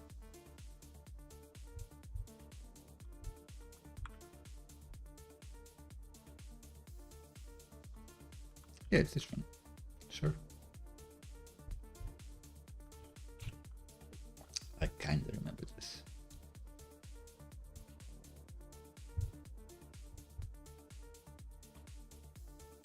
All right, everything seems good, so we'll keep this.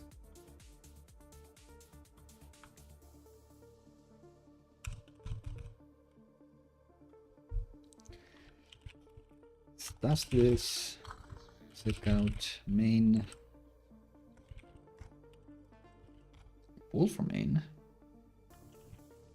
Git new localization throws.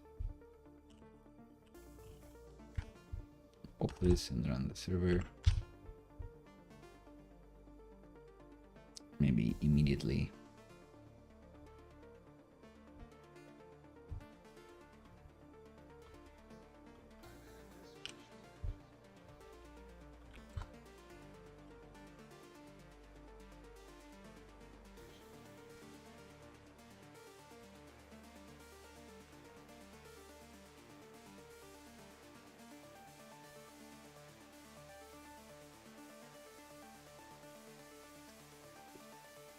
Right, so this is pushed. What I'm hoping this will have done is now we refresh this. It's gonna flip out. Let's go back to the project. Deleted the branch, so it flipped out. That's not what I was hoping. That's what I was hoping.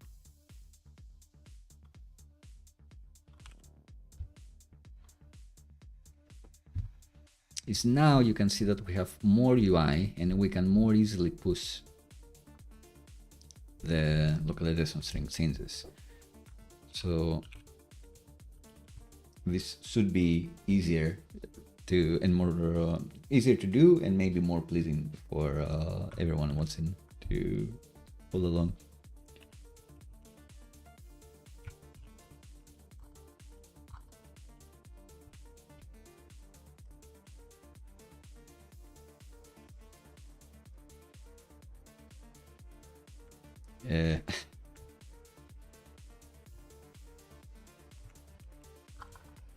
It's praxis. Sounds very Greek, doesn't it? Pending. So here you go.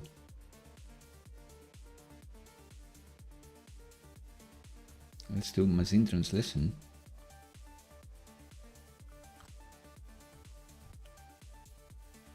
How do you like that? We're gonna try more machine translation as well later, but this is really cool, isn't it? If you can see it here, you can just press machine translate and then it's gonna try something.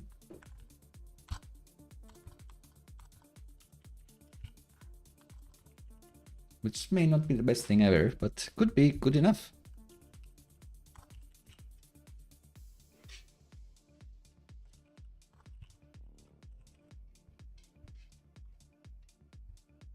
So we'd say, yeah, good.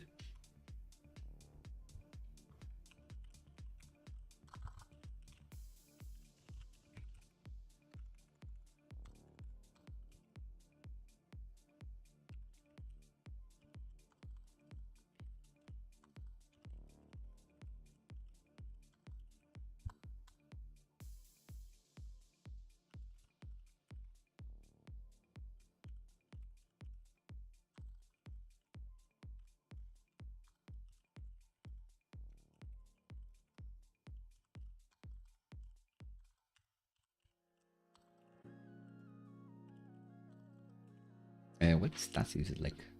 Status? What status? Maybe tipo.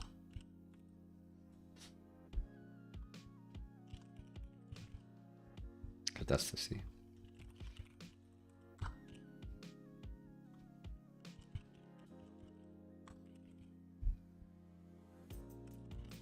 thing with Greek is that it's one of those languages that has male and female variants to many words, and we also have neutral words. So this one, previous, is previous page, and pages are female in Greek. Well,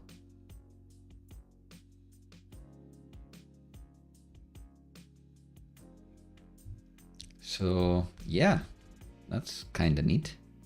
You can do it in the UI and then it will do a commit. And in theory, you can go to this page, I believe, and then you can say, oh, I do want like Mandarin, and then you can add the language, and then you can add the strings yourself.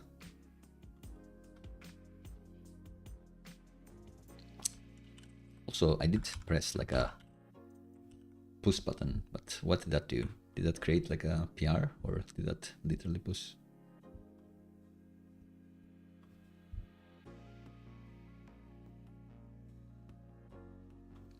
Oh wow, just push to main.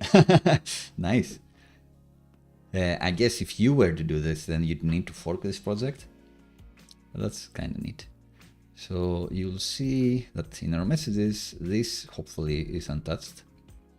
But this one has gotten all those things, all those strings that we were adding in the UI. And that's awesome. That's much handier than me going into VS Code. Even if I had the VS Code plugin working, then I would just use it for the English, like the language of truth of the app. And then, as I did now, switch to the nice UI there that has the easy access to the machine learning button.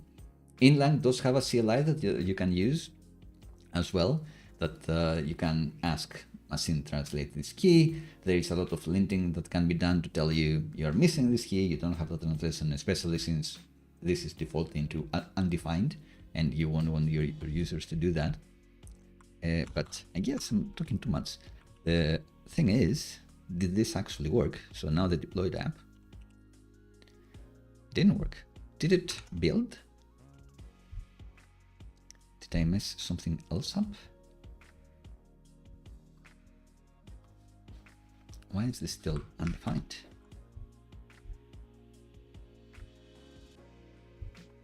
Because it should be defaulting to this, right?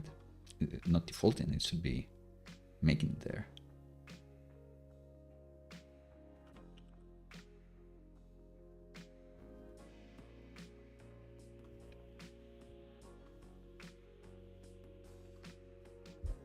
Two minutes ago this happened. So why is this undefined? Interesting.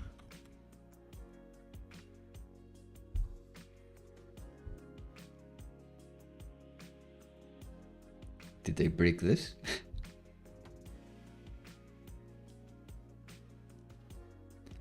Maybe.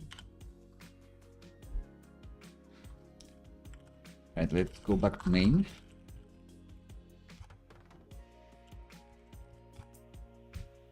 Of course, what I'm looking at is not the deployed project. That's being silly. This is the localhost, and I haven't brought in the localhost stuff. The deployed stuff, the translations. Yeah, exactly. Delight got it maybe with a delay. You got it before I did. But the project, you can go there. And it's in this link. And where I meant to go, it was here. So in the deployed app, it makes sense. I do see all of these things just fine. Awesome. So all the translations are there. Before I was just in my localhost one expecting it to update by magic, but of course it didn't. Now that I pulled from main, okay, I did successfully pull the translations. And go back to the other bands. Rebase.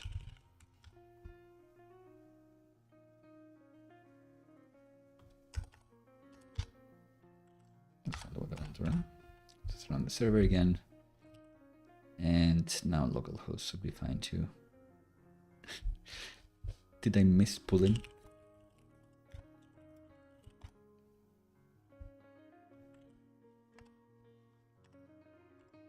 I need to build as well, not just pull. I need to build. Of course. So yeah, with the dev server, I should probably have something that runs a watcher when the translation change. They should update. So watch out for that one. Now they're brought in. And yeah, like the way it works with production, awesome. That's exactly what we want. So great tool. And this is unrelated to Paraglide in that it's part of the same umbrella, but you can use Inlang just to manage your translations like this with the UI, with machine translation and stuff, even if you're not using Paraglide.js to get your translations in your app. So that's cool. Add another language. I will finish up the Greek language offline for sure, and maybe someone can add the Mandarin one, which would open a few other issues as well. Maybe Mandarin is better than nothing, but if you have a language that can be read right to left as well, then you go into that territory where you should be designing your site to also have the left to right versus RTL support too, which we are not, but we could adapt for that.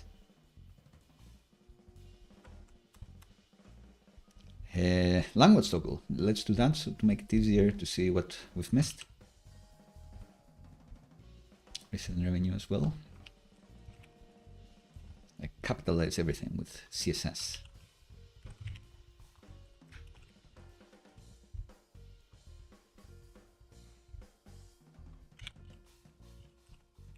Every header, capitalize every single header.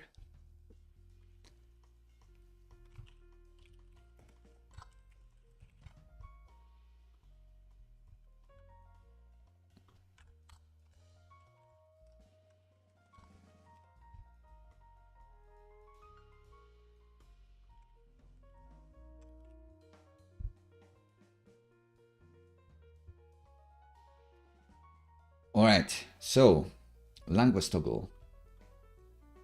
Maybe it's always here. Again, I know it doesn't look like cool, but it doesn't need to be cool. It just needs to be functional. Scalable with UI, something.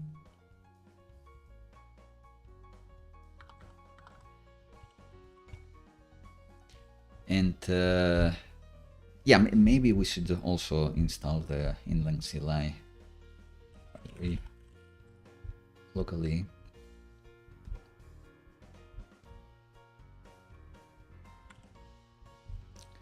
So the inline CLI does have a few commands that can allow you to do the machine translation locally if you don't want to use the UI.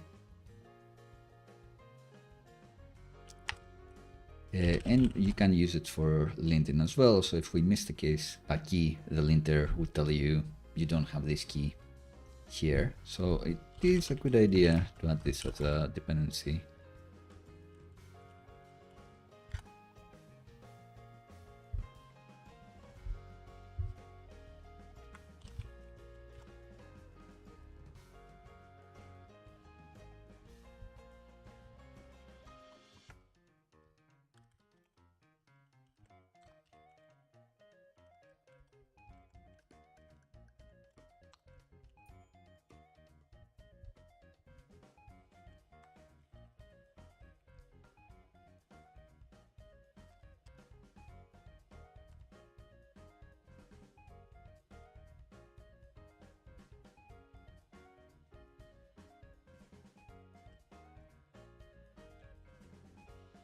In the end.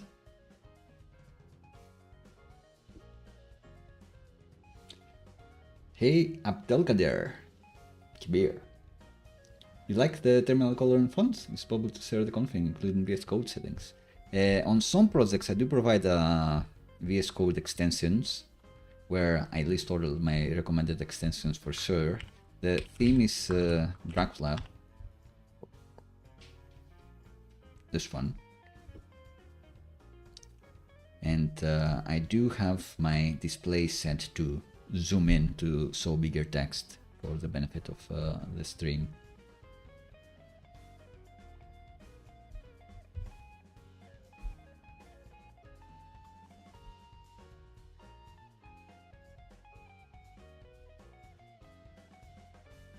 Oof, quite a few like link problems, but that's fine.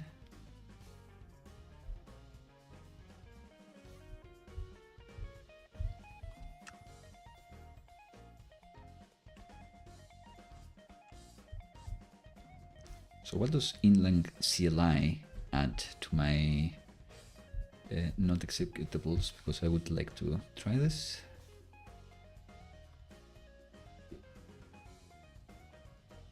It's just inline. So in my packetization, I could say when I lint, let's just do inline lint theoretically.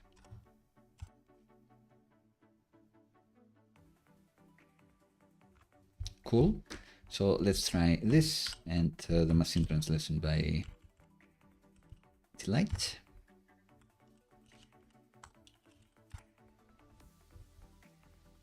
Let's say we were missing this key. We could lint like this, and this will tell us that, oh, you're missing this thing. And machine translate, like 2 words. It's gonna do this for every translation. Neat. So I'm not gonna use it now because I manually did a better one, but that's very good to know. Like instead of pushing and potentially having that undefined appear to the users, you just fill it out. Although I'm not sure what I like best, because then I can go to the UI and fill in every empty space, and if I'm kinda stuck, then I can fill it out. I guess if it's for the language that I have no idea what it's supposed to look like, then maybe that's gonna be something. We can add that at the end. So let's say somewhere. I don't know how far we'll get.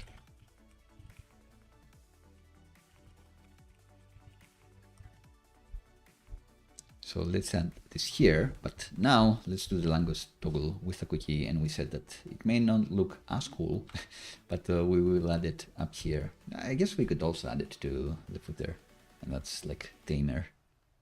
Yeah, let's do it.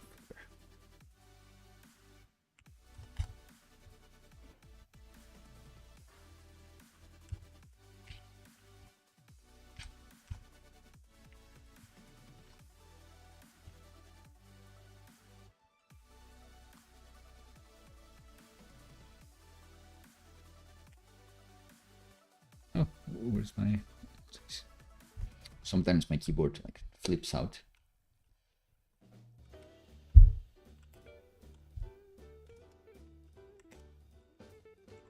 Now we're back.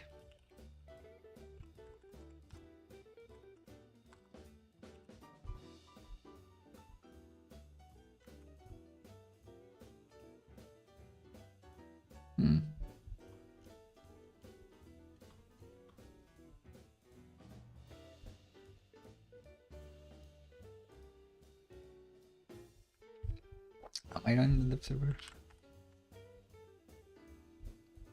Let's try to restart it just in case.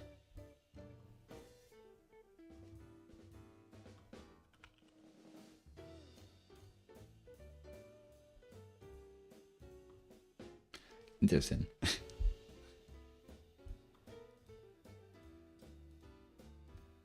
Why does it appear right here? There must be something that we're doing like with the layout that is making it flip out.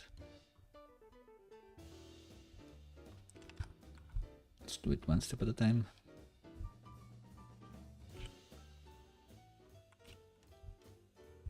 So the login page first.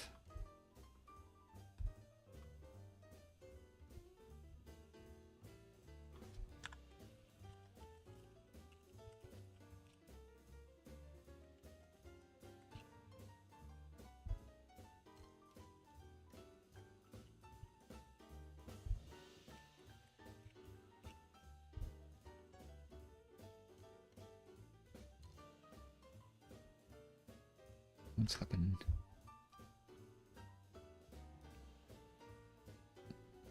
Centering an element, the bane of every developer. Not really.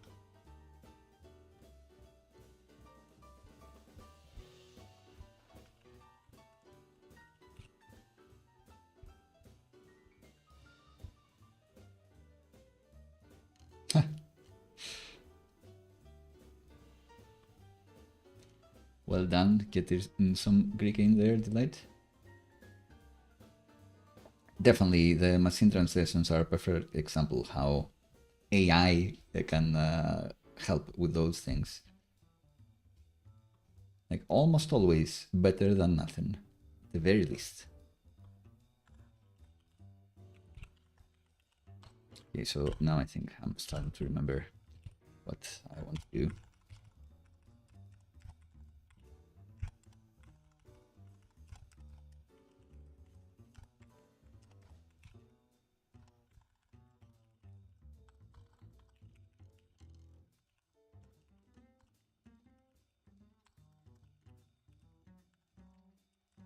here I want the language toggle.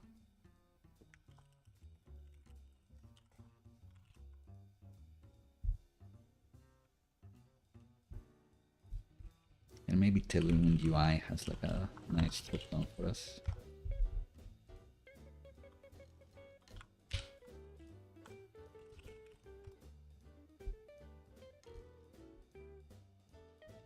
Is it gonna be like huge?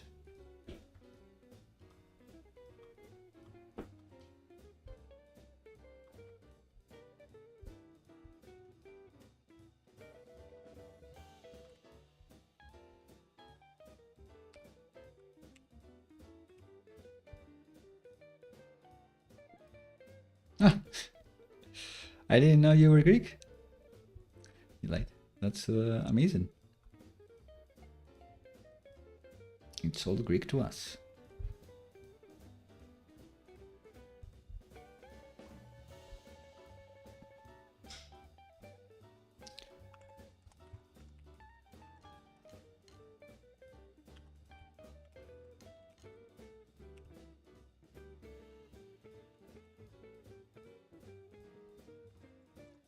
Don't want to change the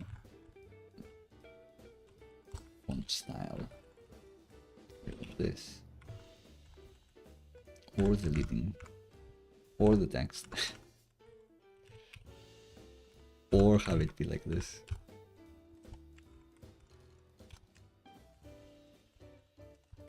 So I did use Tailwind UI, but then I changed everything. Oh well.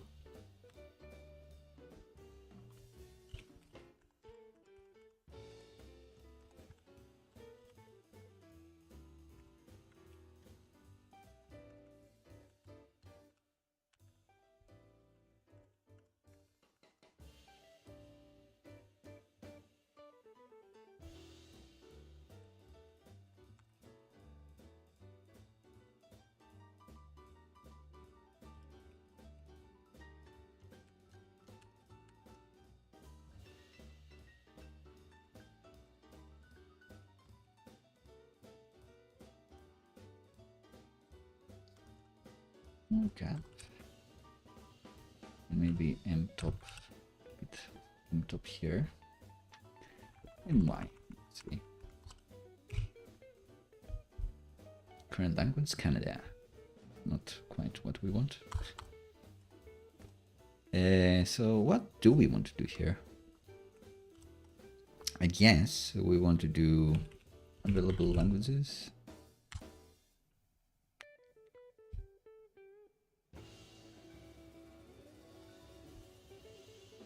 Where is he getting that one from? Paraglide. Oh, so Paraglide can understand this. That's awesome. That is awesome. So we don't need a helper from this. And I guess it's typed.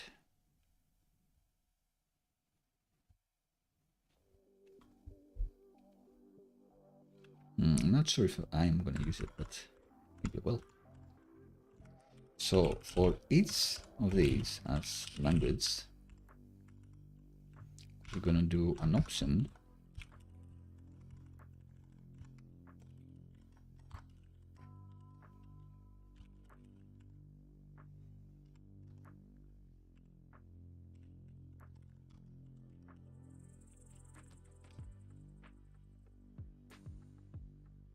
cool.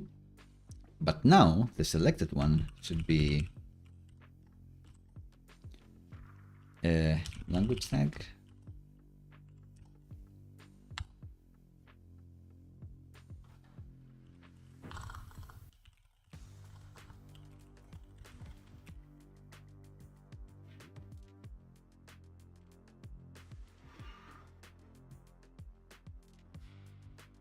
So do we want to do like if this is true, then true or undefined?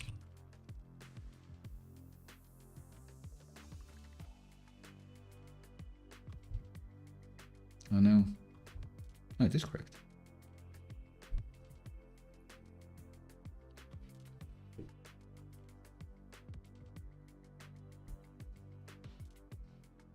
I guess I can get it out of the data locale. instead of using this helper, because I don't really want to run this method.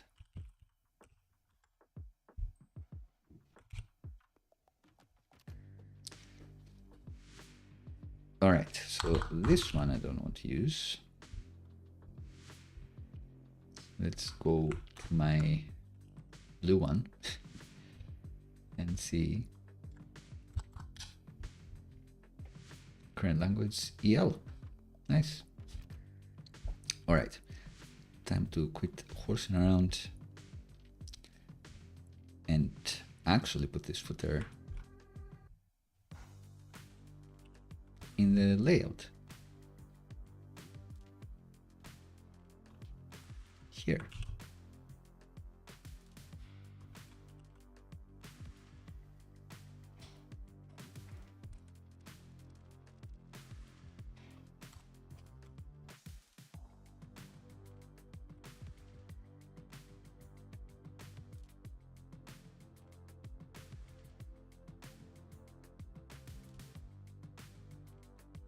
Right, looks happy enough.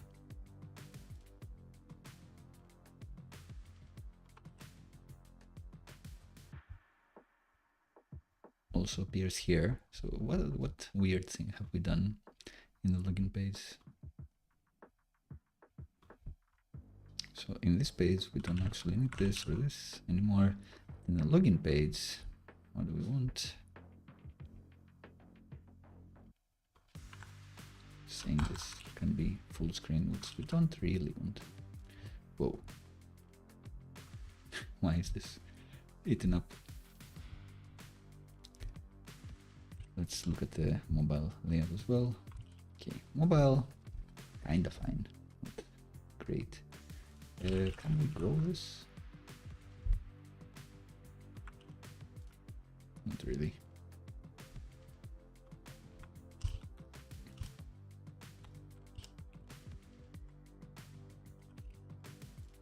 Looks like we want something for our CSS.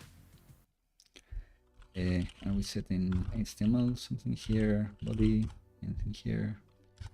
So we can say body min height 100%.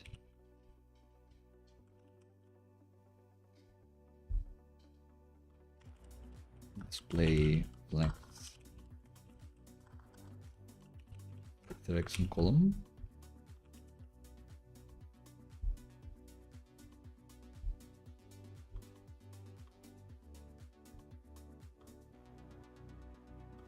I guess the HTML is not 100%.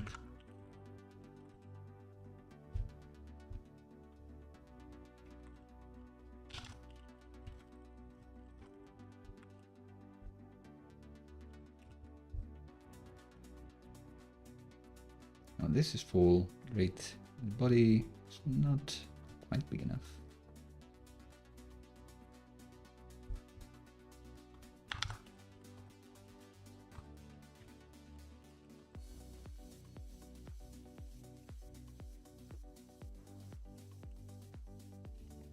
Column.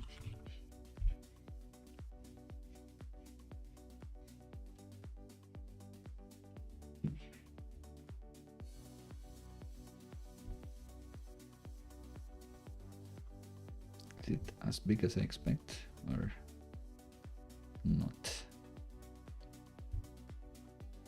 No, it's not. Why isn't it not 100%?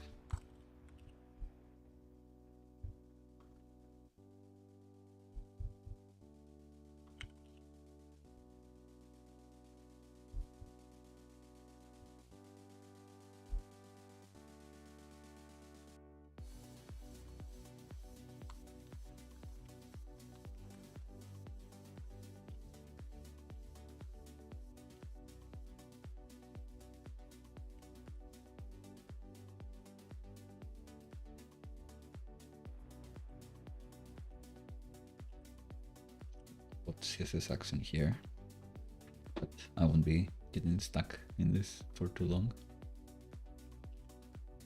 I hope not. So let's do height.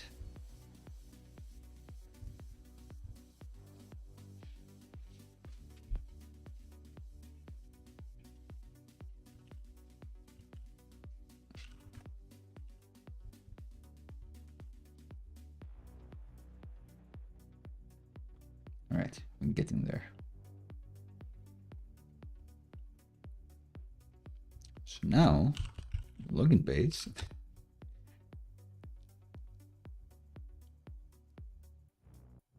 Justify symbol maybe.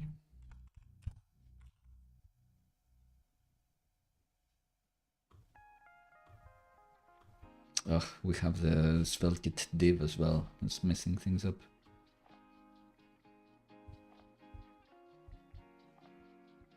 Forgot about that. SvelteKit has a weird div that we need to account our stuff.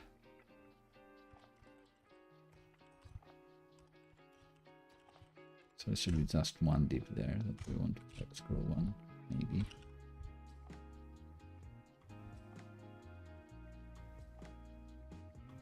No, but this one shouldn't affect anything.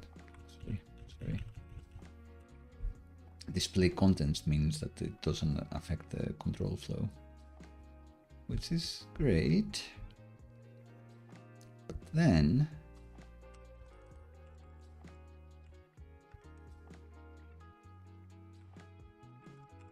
I want these two to also apply to the HTML and the body. Great, getting there. And now in the login page, on the layout,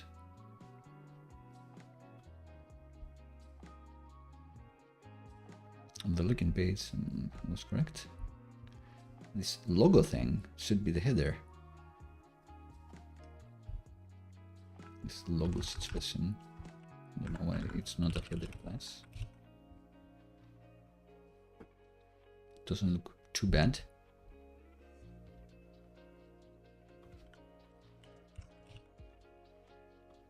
Doesn't look too good, but that's not the point. So on mobile, it's fine. And here it's fine too. Sure. The main page looks okay, I guess. What's happened to the internals of the app? So this one, somehow the footer is like flying in there. Let's investigate that.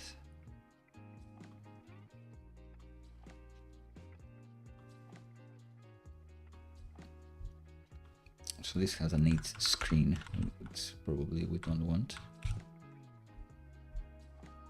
And yeah, without the weird 8 screen, everything works. Everything just works. All right, CSS time over. What are we gonna do with this drop down? First, let's see.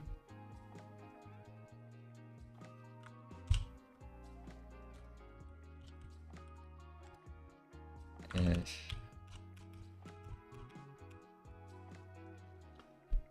trying to think whether to make use of the available language tags or not. I think I will not in the end. It was like neat to try, but I think I will not. Just need to understand what's this about. But what I called it in our I18 helper, I think that's more useful because maybe you don't want to expose every translation. Maybe you want to manually like oversee whether a good job was done. So I'm actually going to do available locales here, bring it in from that lib, not from this one.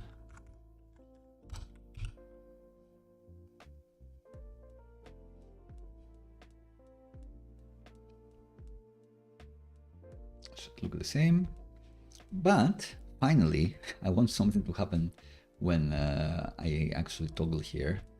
So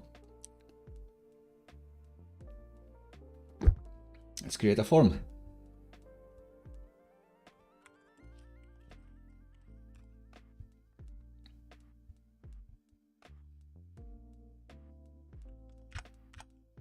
This could be, no, we're going to be setting a quickie. So definitely the method is going to be post and the action is going to be what? maybe set language or something. Set lang, but we'll definitely need to double check.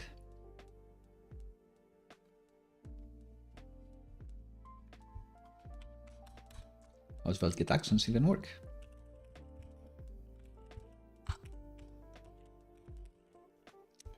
So we want a named action this time.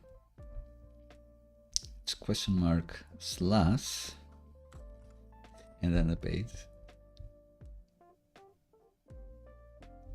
So, so I was kind of correct, like, because we want one that's going to be on the index route, then it's slash question mark and then the name of the action. So this should correspond. We do want a page.server in the end.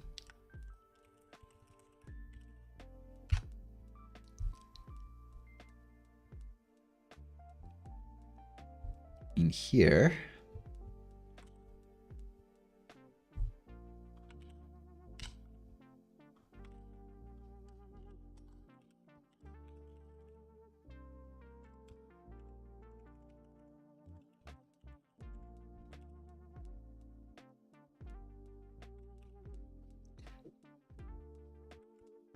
we want to do something. We will want to set a cookie for the user language.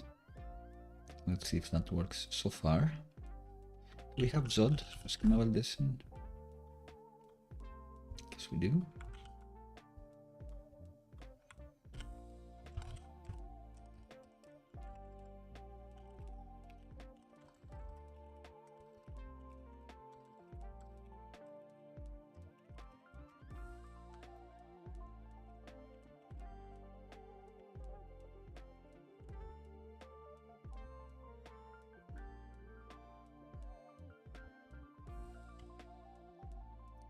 Can we say whether it's an array item? Zod is string in array.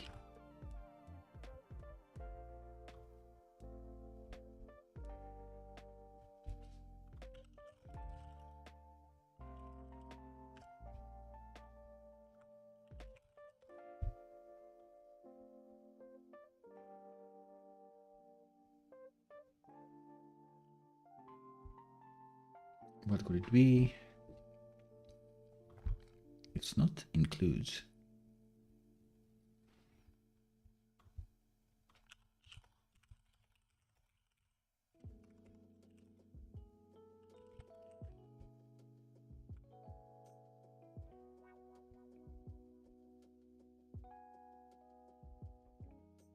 This should be a union.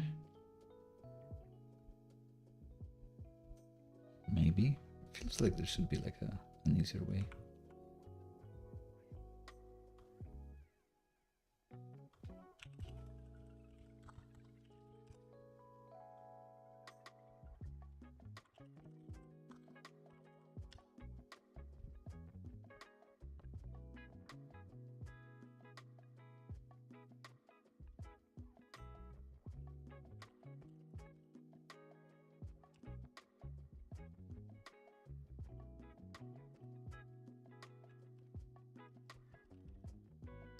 Maybe it's not a union either.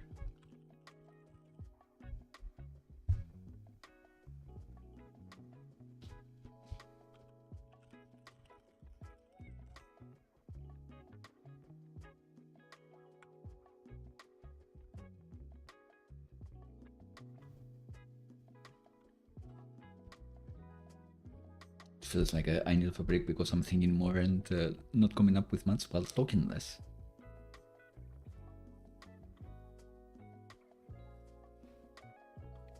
Yeah, we can maybe refine.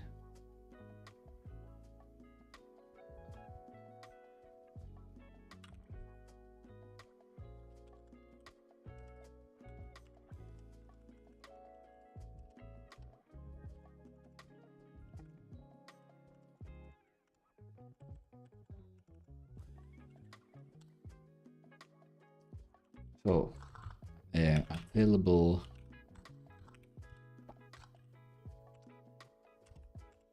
locales includes val as available locale.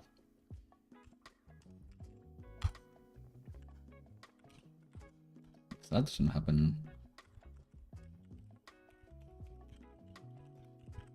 we say not an available locale.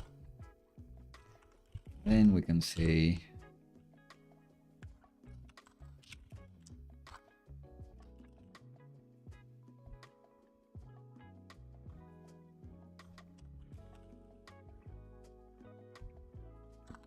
language schema. What is it trying to do here? I don't know. Form data equals event request form data. So we can just get the request from here and try to pass form data get lang. Need to avoid this.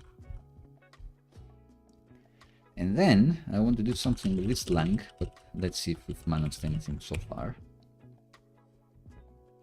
So here we have this language, we're playing around, and I pressed enter, which does nothing because I'm not submitting the form. So we need to submit this form. And the way we can submit it is maybe we can say on chains. Event, I don't know what the GitHub Copilot said in there, but nothing useful. It's trying to do stuff.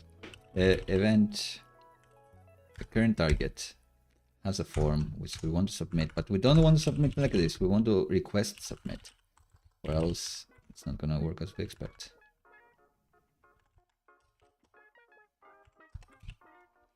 All right, so when I press this, I am submitting something. Sweet. That should be set in a cookie.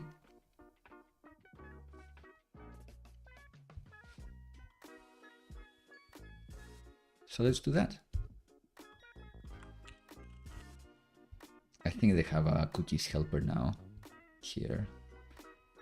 So let's do it.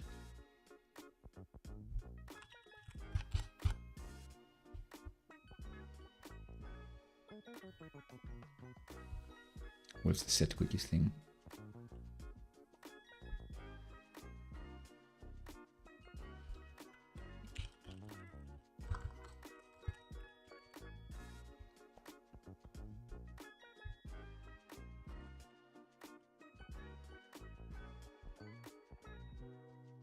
Like quite a few things here, but I'm not sure what the defaults are. What I am sure about is that there is a cookies helper here, and we want to say cookies set language cookie to this language, and maybe the path should be this. I don't know what the defaults are. That's a problem.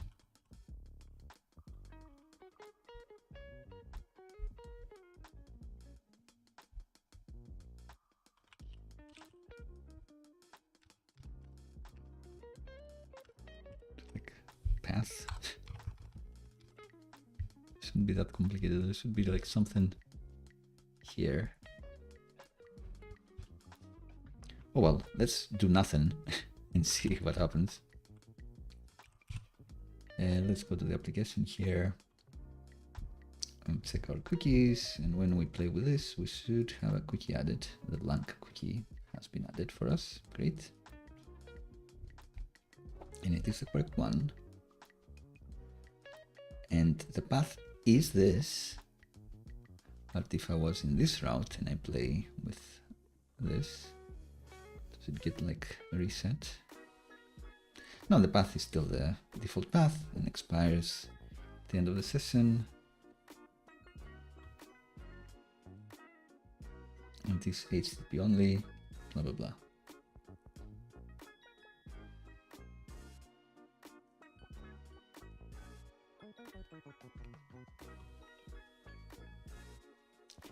same site should be lax because it doesn't really matter that much, and that way if there's an outbound, if there's a link to our website, it would also be able to respect this cookie setting. So that looks fine to me. I think they've done something, so it will default. Let's delete this cookie. It will default the path to the root of the website. Yeah, if we pass nothing. Okay. Maybe expires max age.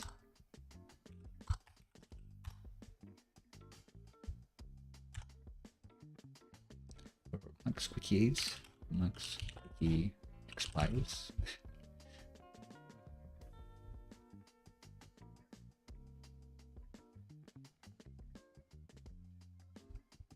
So let's say 1 year in seconds is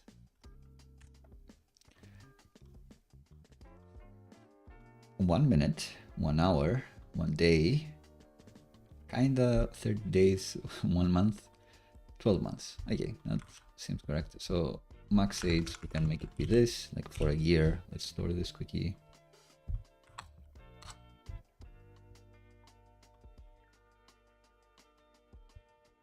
Looks like everything else is the same, and the lang is set for the year. Great, that works.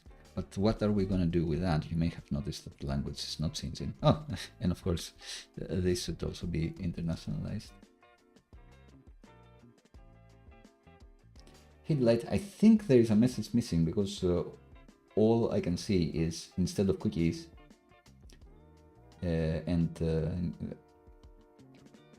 it feels like there was a sentence before that maybe that's at 8. So was it local storage instead of cookies? And I would say it's the server that is rendering the HTML lang attribute, so the server must know. And if it's local storage, then the server will not know. So that's what we're going to do now.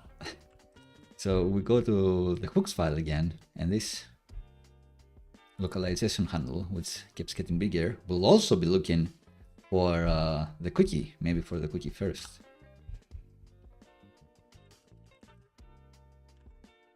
Is that the real thing? Guess it's event cookies.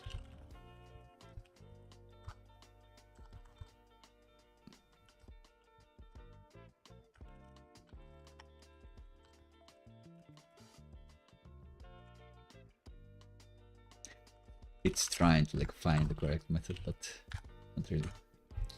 All right, so if that happens,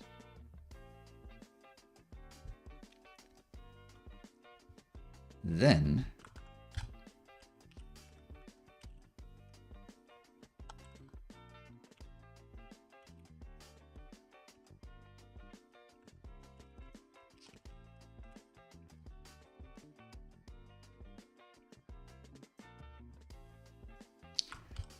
let's go to our 18 thing.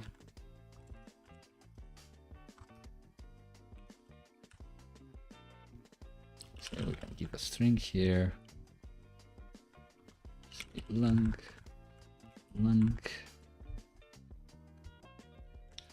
If available locales includes lang. It's available locale.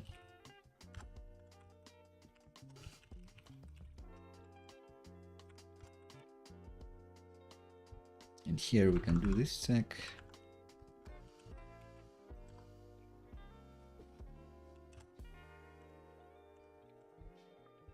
I guess we can do both. We can say that this is unknown.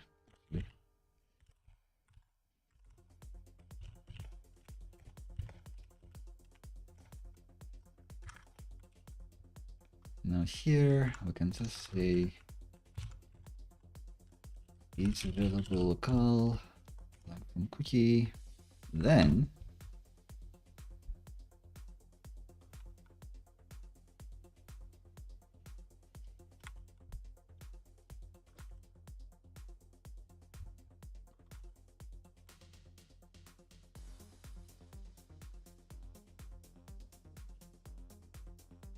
and only else we go through the trouble that we've gone through so far.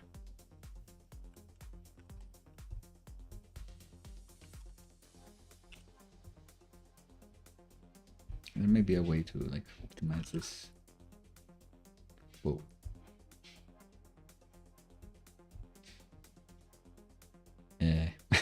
What happened there? What did we forget? We must have forgotten something. Ah, this local variable, of course. So what should we do here? Right, so initializing the local would be up here,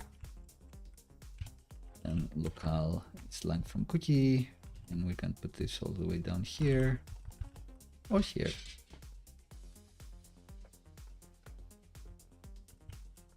Here. My dog is flipping out. My cute doggy. Here's a quick hug. Opa! If we save this, we should be getting an update. Sure, kinda works. Let's move to the face view so you can get a quick look at the pup. Maybe she'll be a bit happy now. Do you want to say anything to everyone, little wolf? Not really. Okay, Summer, you're going down. My good girl. Right, back to desktop view. So, let's see if this works. What are we doing here? We check if there is a cookie here and a valid language here. I guess first we can say this. The locale is the default locale. Then we check for the cookie. If it is one that we support, then we just set the locale to this and move on with our lives, put it in the locals, and do the thing where we replace the template from HTML to the locale. Great. Or else we do all the stuff we were doing before, which is see what type of languages the user accepts. And if that header exists, which should exist for everyone, then we try to find the one we support that the user likes the most to show by default. But if they have interacted with this speaker, then we should move to the other language, but it doesn't seem to. Did work. All right, so it worked the second time around, which is kind of interesting. So without the cookie, we are here. With the cookie, it doesn't take effect until we refresh again. So that's interesting. I wonder if we're doing any sort of like caching and we need to like bust a cache here.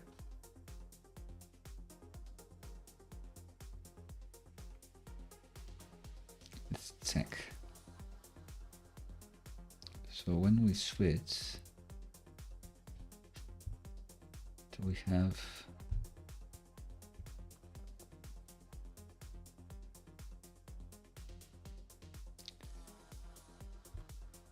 we are getting something like from the cast, but I don't actually know what at this point.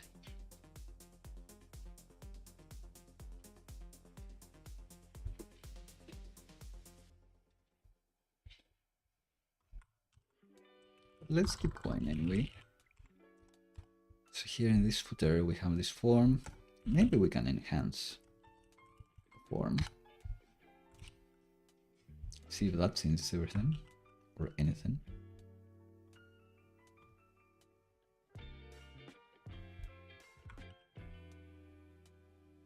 So maybe here we need to call the setLang again. Maybe that's what we need to do. So how do we use the enhanced forms? We can submit something here. And we can say that if everything goes well, then we do something else.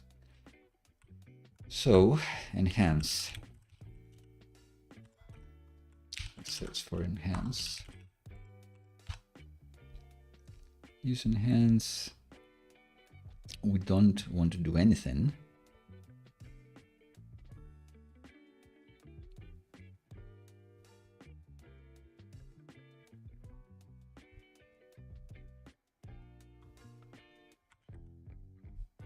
think all we need is if result. What can the result be?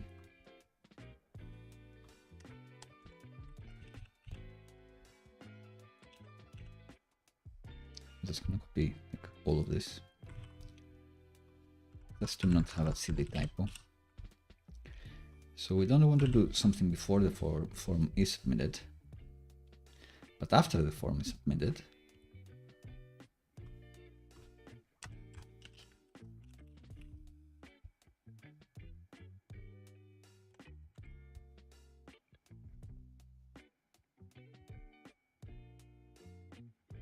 yeah, it is an action result object, it says here, but what does it have? Does it have like a type?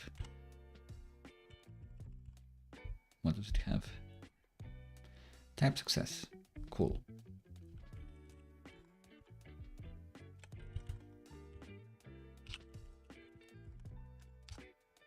Then we want to set lang again, set language tag.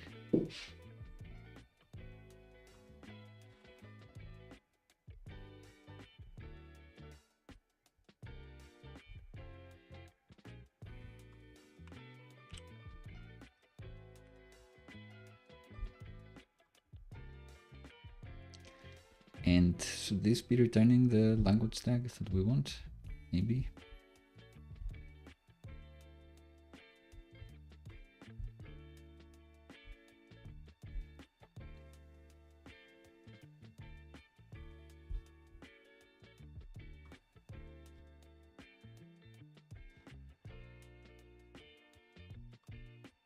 Can just ignore here.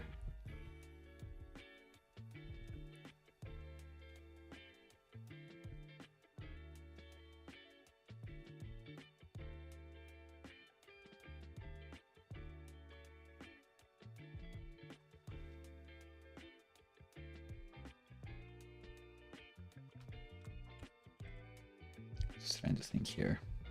In the form actions, I want to return the language again, I suppose. And do I just return it here?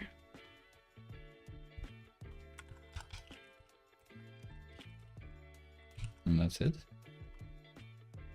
Maybe it's part of the result. Data lang.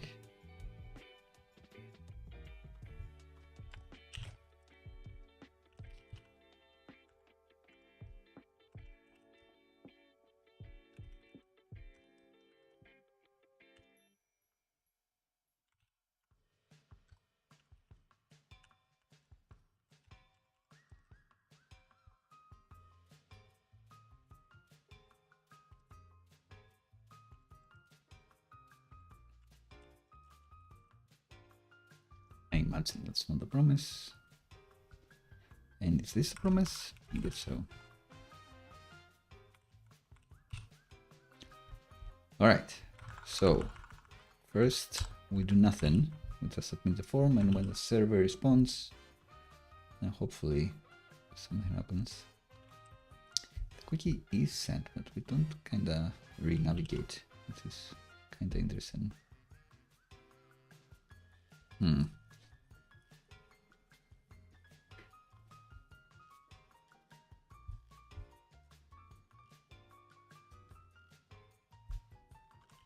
Let's reset do. Resets the form, sure.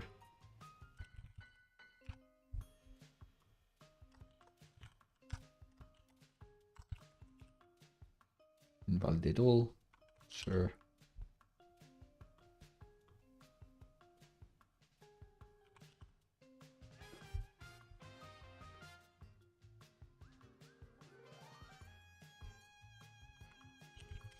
Something with the location too.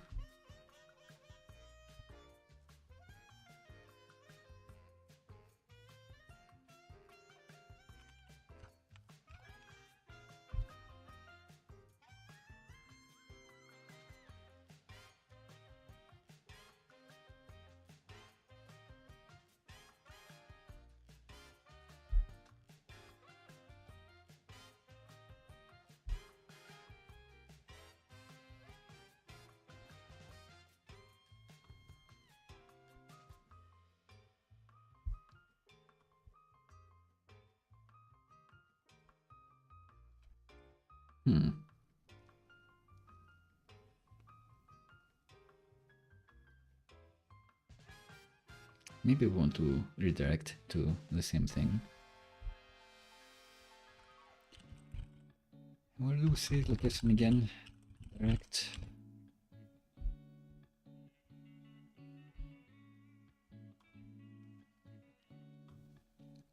Throw redirect? Sure. Let's see if that works.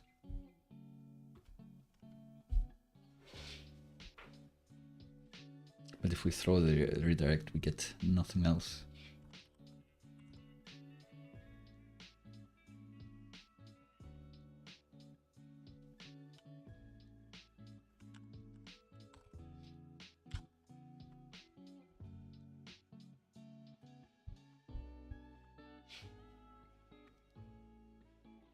This cookies is not a promise either.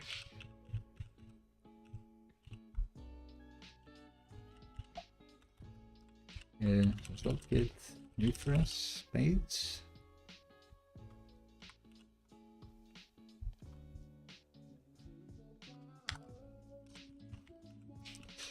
Maybe window reload will just make it work. Maybe that's what we wanted. Let's reload.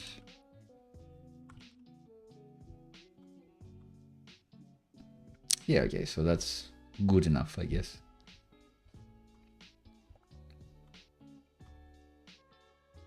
We do all of these things and then we reload the current location, like no SvelteKit magic, really.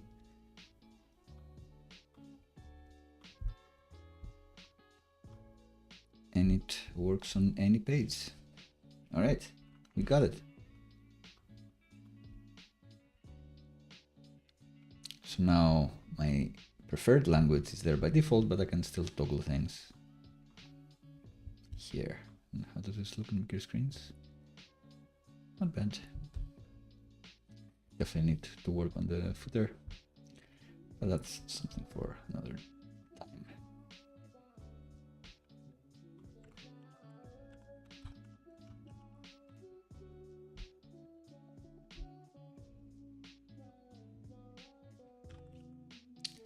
Sweet.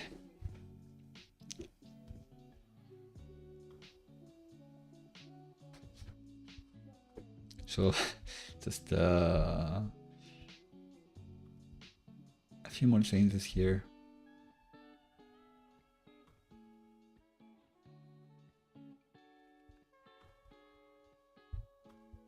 A few more translations for our footer.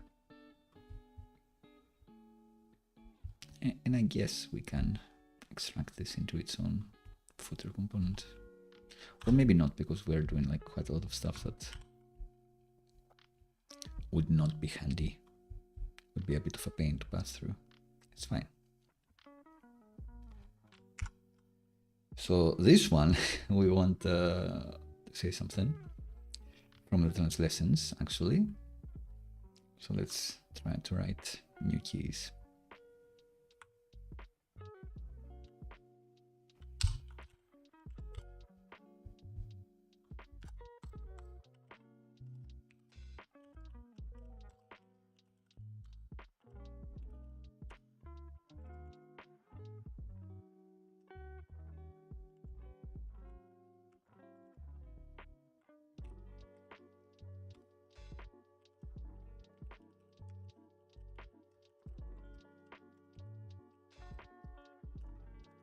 Cool.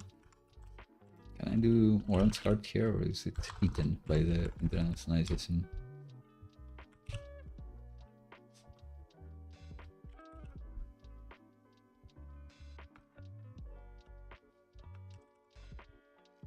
And apparently, this picker you can add a lang attribute as well for the various ones.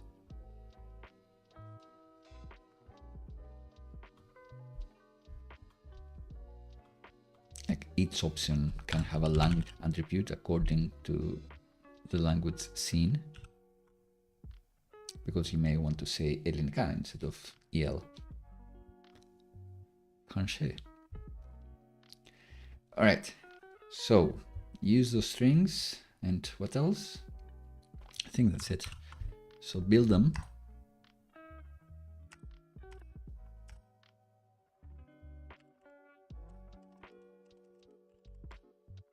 With this, build the English ones, and import the magic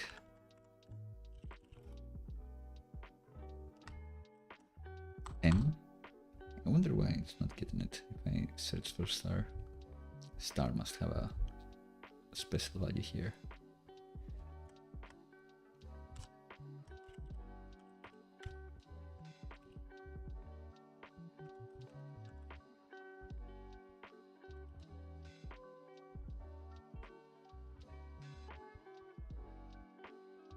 There's an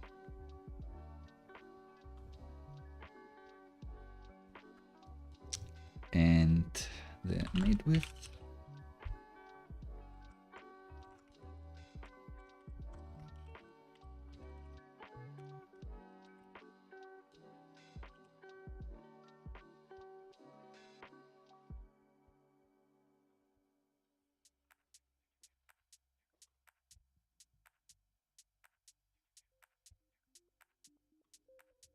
and if I switch to Greek, fails. Why is this not rendering? Oh, because it's a method. Wow. What's the name of this? I should name it anything else.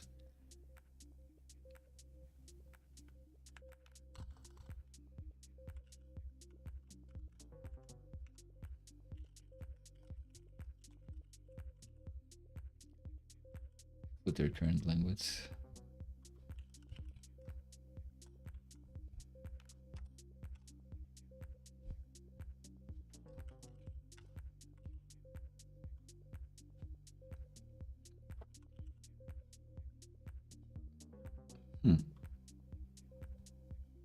Weird. Oh, I've put it in the select like an absolute mug. Let's put it here. I don't know how this happened. But yeah, current language is fine. I thought it was like a special paraglide helper method and there was a conflict, but there wasn't. It was being silly. All right, undefined. Let's have a run at this sweet machine translate. See what do we get. Yeah, do it. Oh my god, it's machine translate and everything. Did it? Hopefully not. This was scary.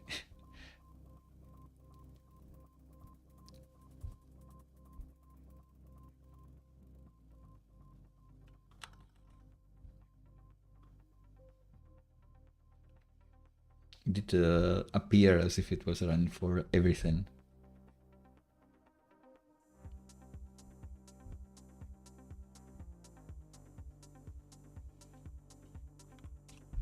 So let's build again. And there you go. Right here. Sorry that my face was in this for a lot of this. But this is what we're working with. This is what we translated. Oh, dashboard. I didn't say that.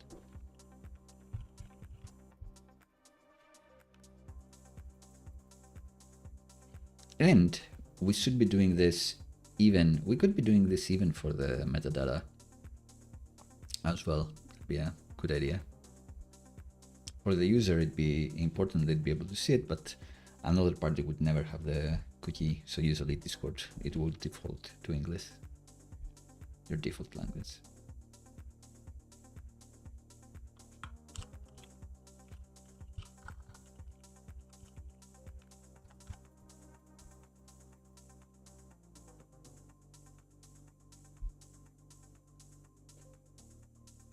So here, dashboard. How do you translate this? Let's see the Google method. Machine translate. Tableau. Friends. Nice.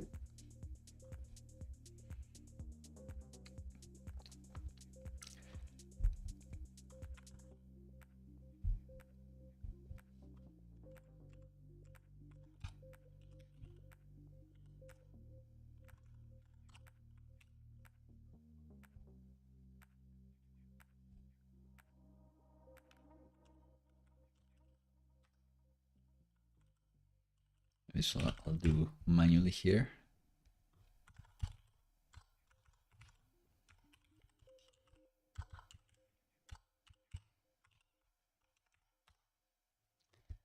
And I just need to compile and use it.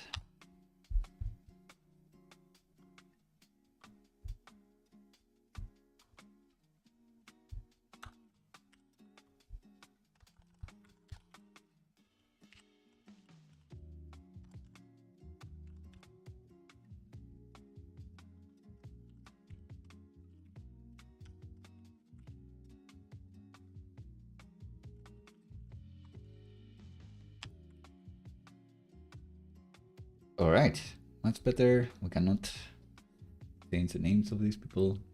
We could change the names of the months, but that's something for another time, more complicated. Change these.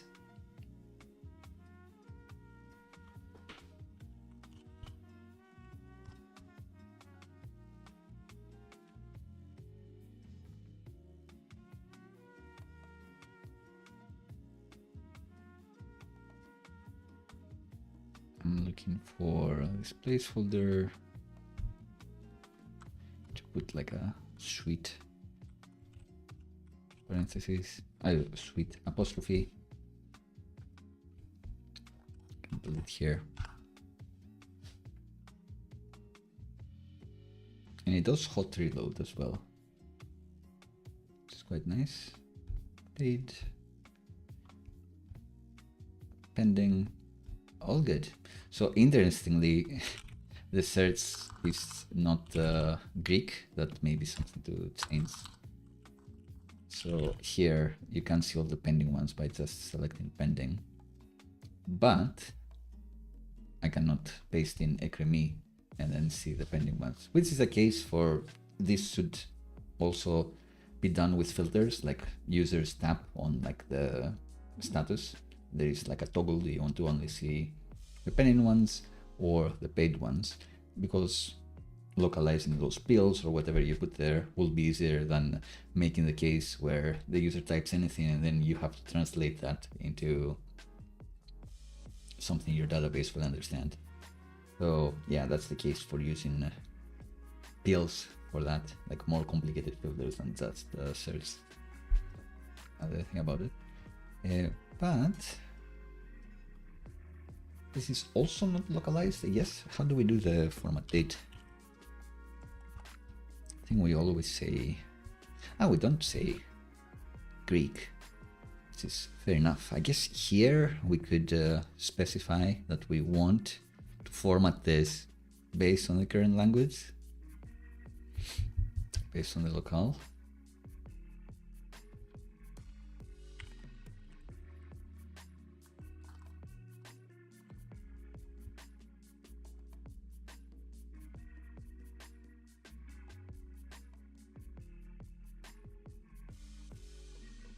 Here we say like this should be the locale.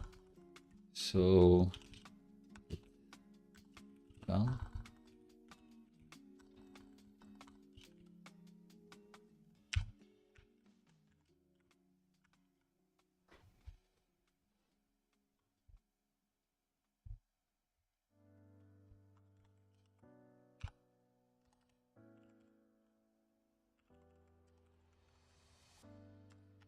Create the formatter in the methods. That just work.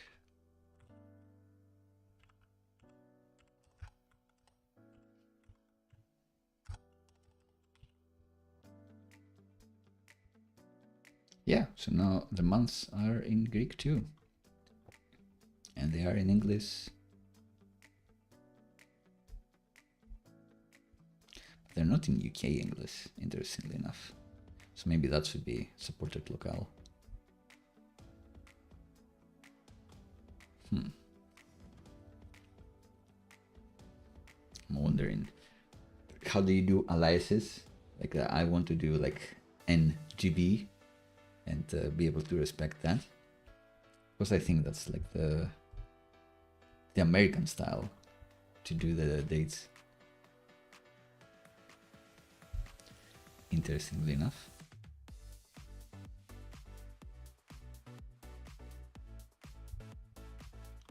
But hey, maybe problem for another time.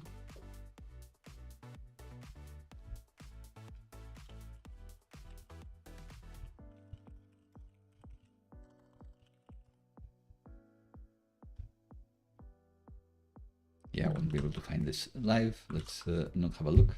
I want to say that I want to respect whether they prefer NTB or whatever else in order for these localized states to work better, but still use the EN translations for this locale.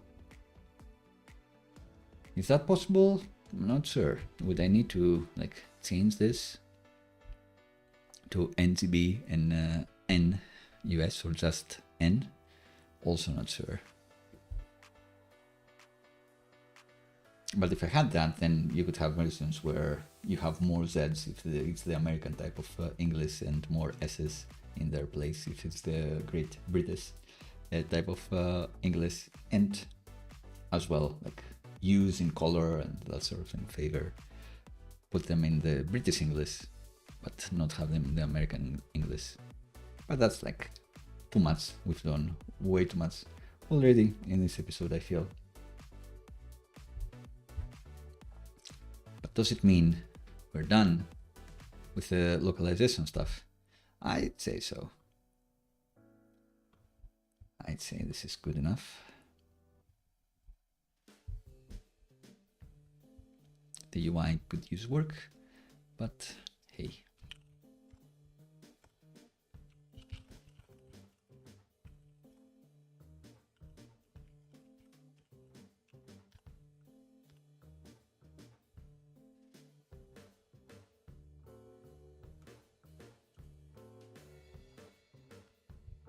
So push this, and then maybe we can move on to Playwright. We have been going for 3 hours already, so we'll see. Let me know if you do want to keep going.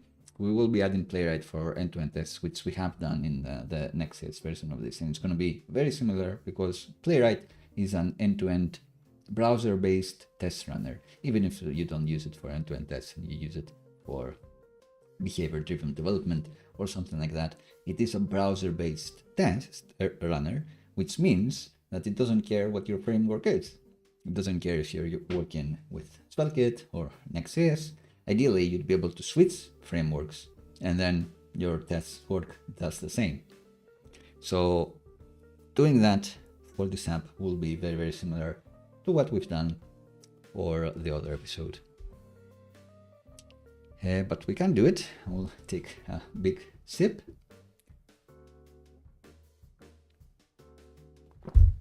And move on to that.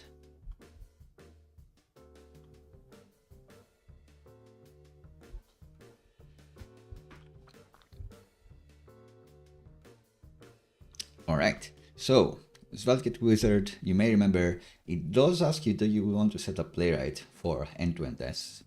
And I said no, because I still prefer doing this myself using the instructions, because I just think the output is more helpful, even though you will need to tweak a few parameters. So let me show rather than tell. If you go to the Playwright docs, and it looks like we can run npm create playwright.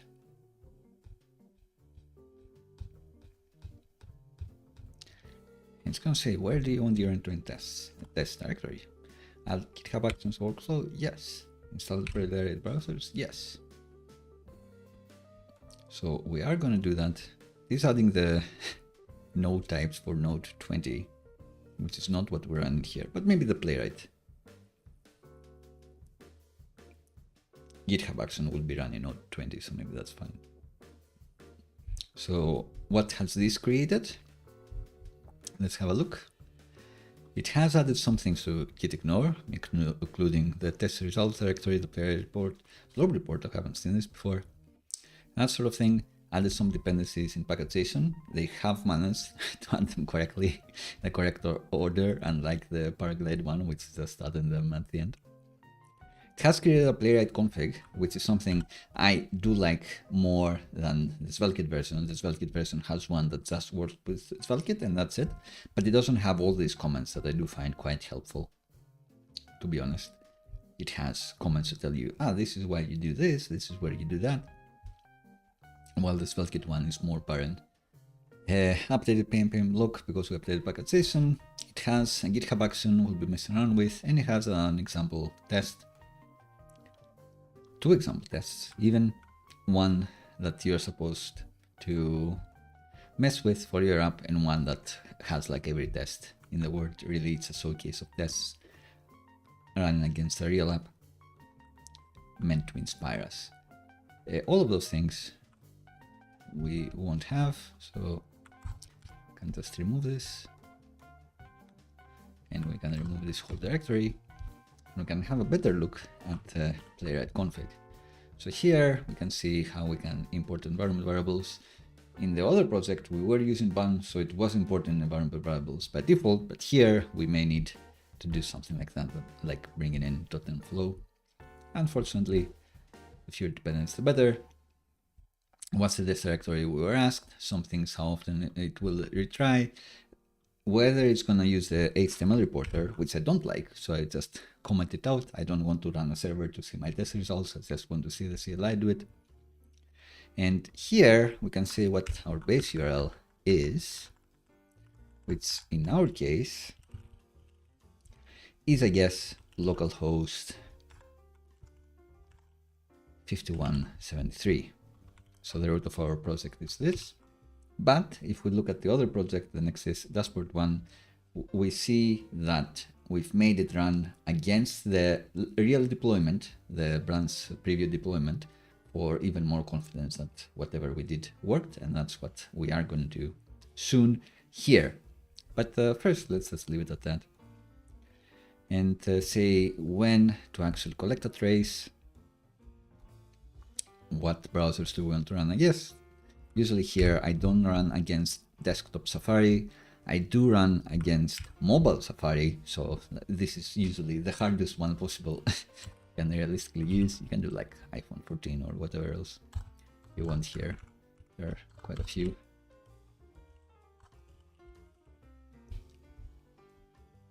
And yeah, let's just do iPhone 14 Developer Pro. And the web server, we can say that the command should be npm run dev, and the URL is going to be again this one.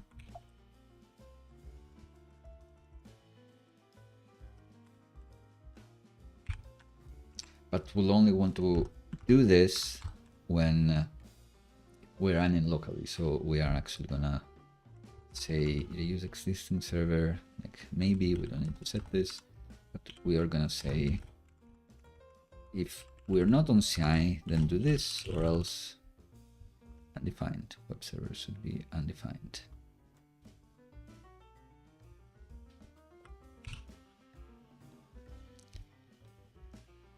Let's look at the config for our Next.js dashboard.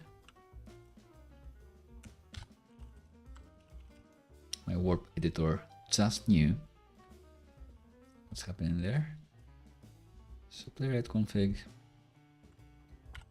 You'll see that here the base URL is whatever is set as the public root URL here. We'll do this trick soon, not now. I do add the slow-mo option because playwright runs tests faster than any human. So if there is an error, sometimes I do like running in slow mode, so I can keep track of what's happening. I can just add it here. It's one of the things that aren't like documented on the other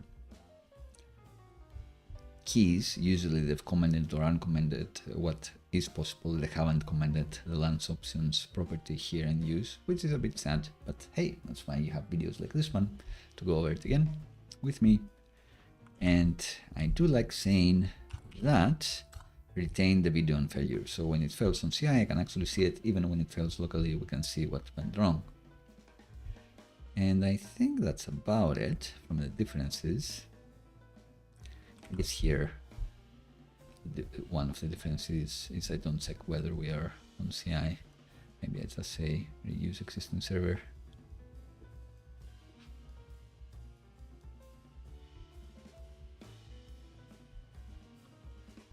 maybe that shouldn't be doing really. In this case, let's just say true. All right, so what are we going to test? One of the problems is that we cannot test the dashboard yet because we need to figure out authentication first. Playwright cannot make it into the dashboard because they need to log in first. But still, what I find most useful is having a navigation smoke test. So making sure that Playwright can go to every page, every meaningful page in your app, maybe even every page, maybe even the terms and conditions page as well. Why not? I think that has like the most value for money, the most value for time investment into writing those tests is that one. And if you write the test correctly, then it's going to help you with accessibility as well. It's going to help you if you use locators, which I've talked about in length in previous episodes. Then Playwright is going to help you write more semantic HTML, more accessible HTML. And if you have Playwright just doing that navigation smoke test for every page of your site, you'll have a more accessible website. You don't need to test every single edge case, what happens in every single form. If you just have that navigation smoke test, you'll have more confidence that your app keeps working as you keep deploying. And that will help you deploy on Fridays and weekends. Well, maybe not weekends, because you don't want to work on weekends, but you get the idea. You don't want to be scared to deploy before Christmas because you're like, oh no, I'm gonna ruin someone's Christmas, someone who is on pager duty. So, what would the navigation smoke test look like in our instance? I guess for now, it would just be, can I make it to this page? And can I make it to the login page? And another question would be, how do you work with internationalization? Since the copy for the internationalization is part of this project, I think this is very easy to do. You just literally search for the strings. And if it does happen that someone wants to change some copy, then you have an easy change. Change the copy here, change this Playwright test, the copy there, 2 lines of code changed, easy PR, you just deploy. I think that's very clear and easy to do. What's harder, and I have been asked in the past, is what if the internationalization, all this copy, the localization, lives somewhere else, like a Google spreadsheet? What happens there? What if it's not on your version control, but on build time, you kind of fetch those translations dynamically? Or what happens if the translations are even first client side? So your app loads in a skeleton mode and then the translations get fetched and then you show UI. Well, those are problems that we don't have with SvelteKit and how we did things today. If you do have those problems, then testing against production or the preview deployments also make it so it doesn't matter. So if you check the deployed app, it doesn't matter where it gets those strings, the deployed app will show something. But then the problem is, what if someone updates the Google spreadsheet and then, oh, there's another stream. Well, I'll just finish this run. So if the source of truth for your internationalization then is in Google spreadsheets and someone updates that Excel file, then your app breaks and your end-to-end tests break, and that's not good. So that's a bit of a nightmare. Then you need to get in and identify that it broke because someone updated the files without going in to update the code. But that's a problem for sure. My solution to this: try to keep the localization as part of your code base, the same code base that has your tests. But if that's not the case, then we need to discuss it more. And thank you for your company today. Delight as well. And I'll have a look at this week in Svelte stream, because I haven't seen it yet. I think I'm on the newsletter for that one, if it exists, but I'm not sure. But yeah, I don't think we have much long to go with today's stream either. So let's set up the navigation smoke test here, basing it off English, and we may have something that will test the language switching or the locale. Although I have heard that Playwright may have issues with that, just to show something new. So the test will be definitely inspired by the navigation smoke test that we've written for the Next.js version of this app, because everything should work the same. So let's just copy navigation.spec and see if it just works. So in the test directory, let's have this. And we're testing that. Let's forget this exists for the authenticated users for now. We go to the index page. We want to see Acme dashboard. We want to see this heading, and we want to be able to click login and make it to the login page. And we are even testing if we try to go to the dashboard as a not authenticated user, we end up in the login screen. And we can have a handy script for the tests into it end to end here.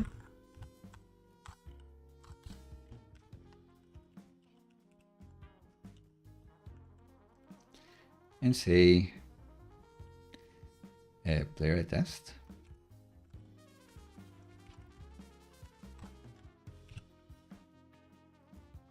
I mean, that's test because we don't have any other tests here. So let's see what happens if we run this.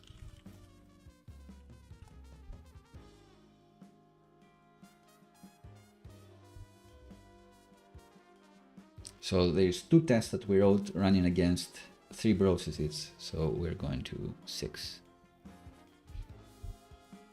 And wow, immediately everything breaks.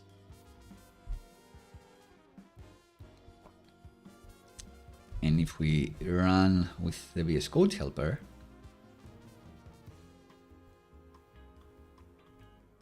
we may get more information here.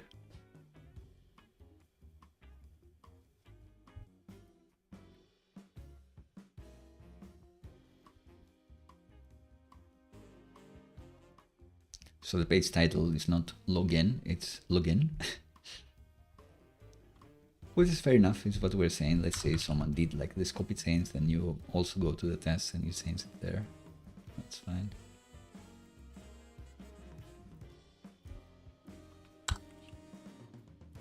It's the same problem in both places. So if we had these tests, then we'd know when we change the copy from login to login one word, then the test would break, and you also change it in the test, and that's a 2-line change, and that's fine. All right, so that's cool. That gives you some confidence that the hero flow, which is like marketing place and someone wants to log in, makes it. How can we check the dashboard? The thing is, with the Next.js app, we had the ability to log in with email and password. And that makes things easier because it means we can have Playwright log in with test user with email and password and save those credentials for all of our other tests. But that's not something that we have here, and we would need to add. The stream is getting on in time, and I'm not sure if we're going to do it. Let's test if we can check the different locale, if it does run, if it does find if it does render the Greek language, if the locale is set to EL. I have heard recently that people are complaining that this doesn't quite work. So let's see if it just works, we're good. If not, then hey.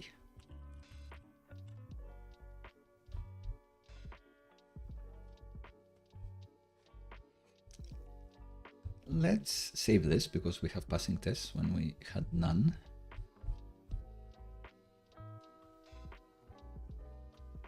Hide this for now.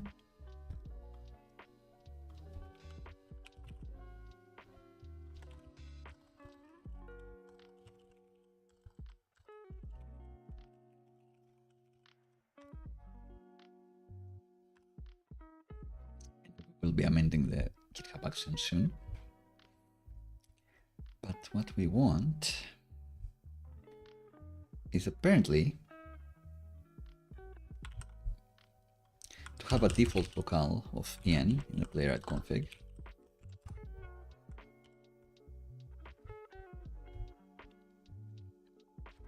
So here in use, we can say locale even en GB. We should still see the correct stuff. So let's see if that passes. Cool. All right. We didn't mess anything up. And let's have like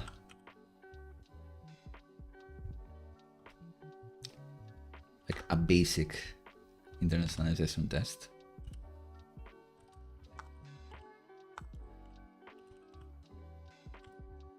And if you really want to, you could have like the navigation smoke test in every language that you support. It's maybe a bit much, but again, it's like effort to value. If that's important for you, of course. If your most important market is like 2 languages, why not test exactly in those 2 languages? The trust with just testing like a single page in a specific language in 2 languages and language picker would be that you trust that if these 2 things work, then the rest of the thing work. It's a bit like unit testing. You trust that if this particular little thing works, then everything else that uses this particular logic is going to work as well.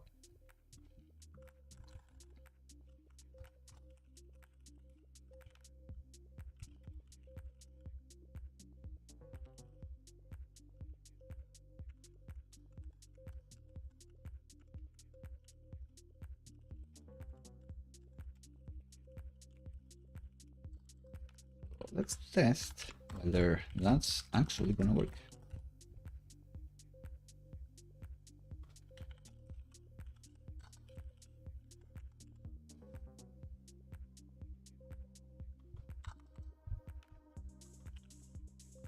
Is it test block? Maybe.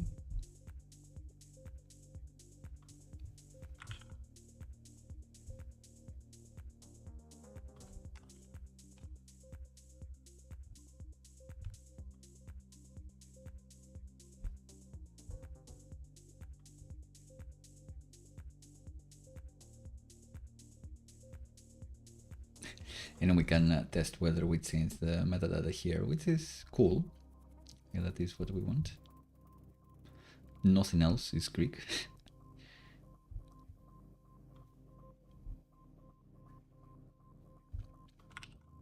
So yeah, I guess that's the only thing that I want to test.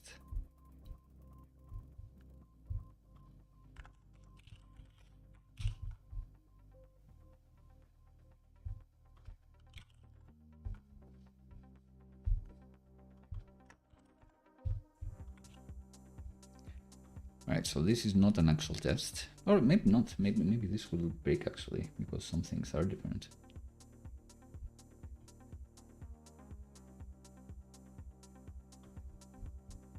So yeah, since we are in this locale, nothing should change. But if the locale is EL, does this test break because it can't find the English labels?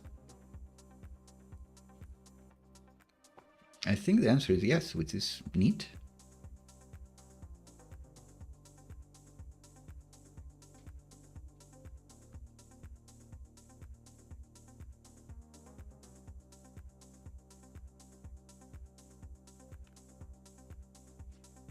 But is it going to be hanging like forever? Does it not know the EL locale? Should it be like EL TR?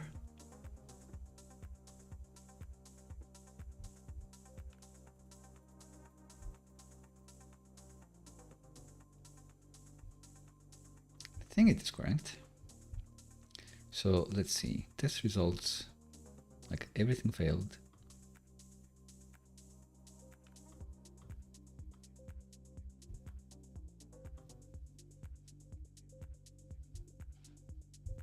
Let's try to open this video here.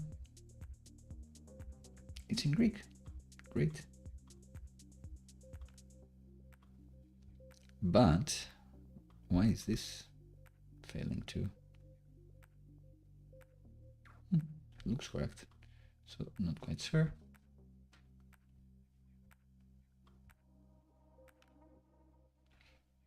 Maybe we don't have a button. We only have login with GitHub or something.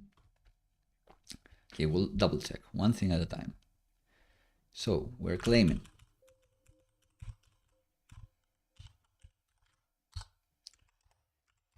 that here we want maybe even this.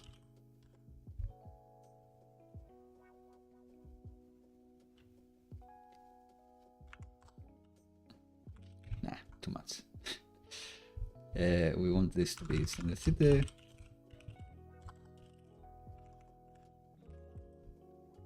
And we do want the name of the page to be this.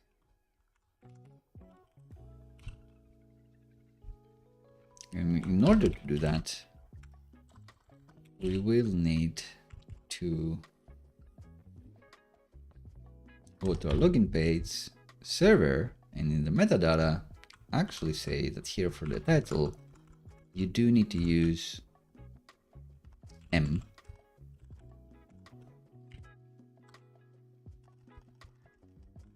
My dog is being quite cute, snoring and yawning.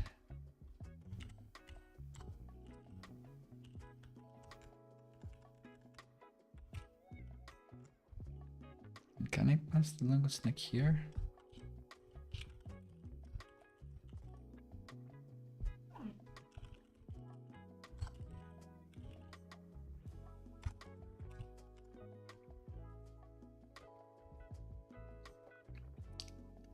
So let's see.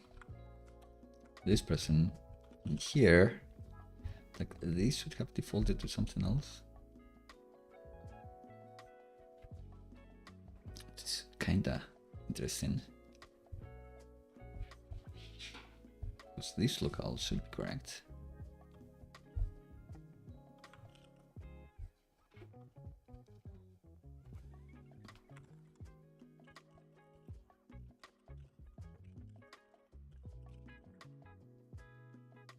Yeah, so this is updating. Oh, it was correct. That's not the. That's on the English version. Okay, so it kind of works. It will eventually work. I think. Let's see if it does work. When running the tests.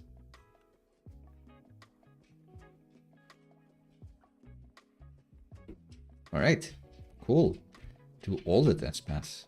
Or do we have some weird situation where we're affecting the other tests by setting the locale? That's something I'd be afraid of.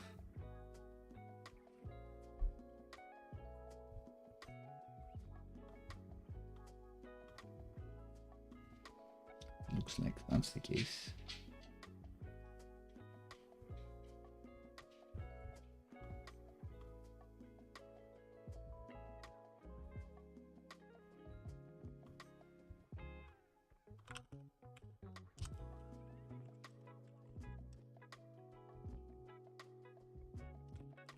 There may be a problem with kinda race conditions here. So if I run this independently,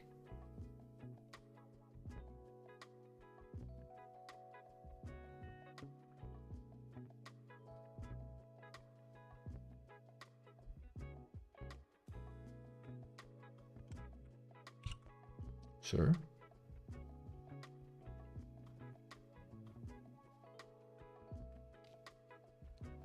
Should it be one word or two? I'll never know.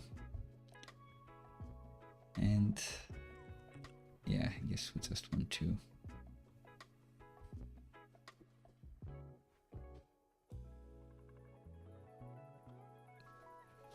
All right, so it seems they're not affecting each other, and it does indeed respect the scope. I hope. No, it does become Greek here. Even though the language is yen.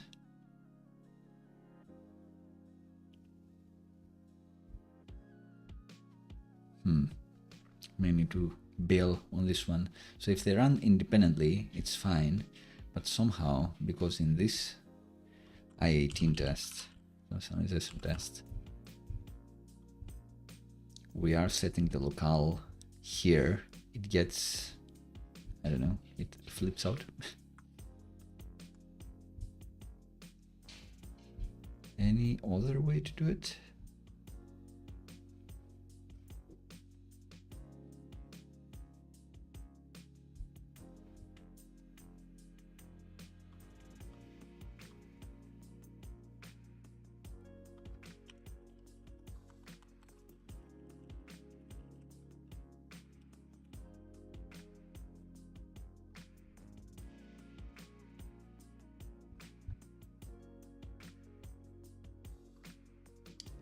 does claim that it's going to be scope to the test.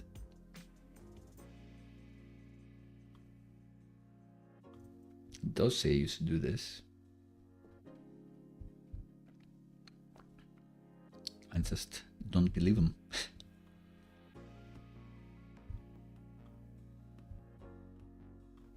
We added this config too. Can I add anything here? Does it no? No. So local seems to be like a legit thing.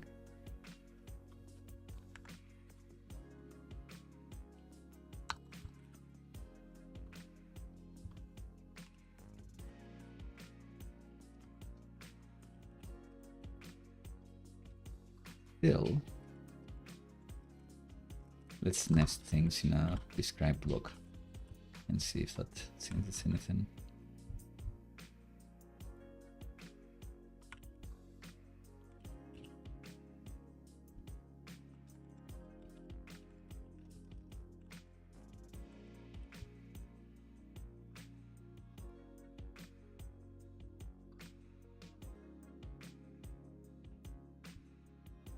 So this test pass says independently. The other test should pass independently. It shouldn't work any less. But if we run both,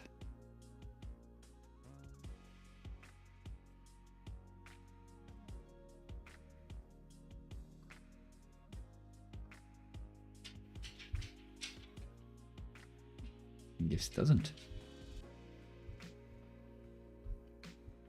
So yeah, with this not giving me much confidence, I would just not try it. I remember people complaining about the local test. In theory, this is how you should do it.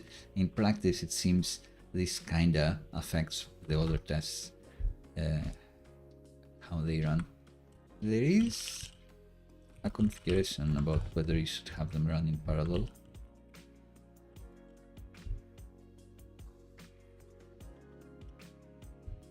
I guess we can make it false.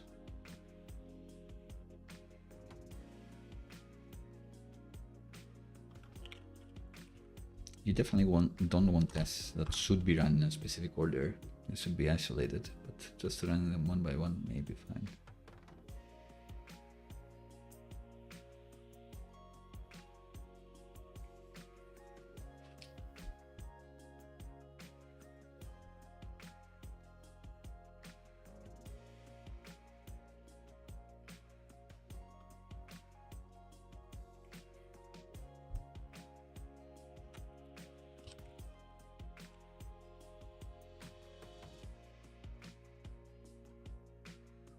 Should I be awaiting this?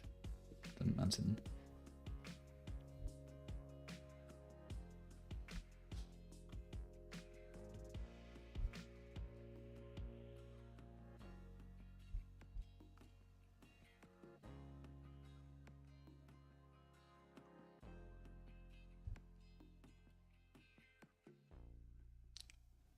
And it doesn't look like there should be like a before is or something like that.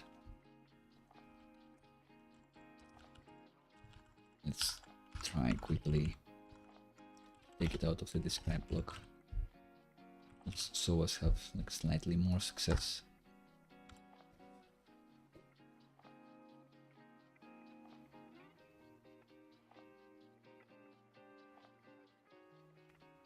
Now it ran the other ones first, and the navigation ones fail.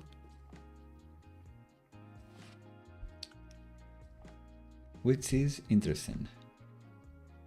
And I wonder, maybe it reflects reality, maybe we're casting something within the wrong thing, but I don't think so. I do think that just pollinates. Let's see, in a navigation test, here we say set locale.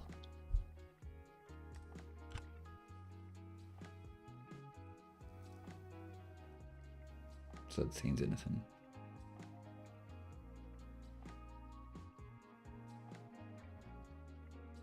Nope.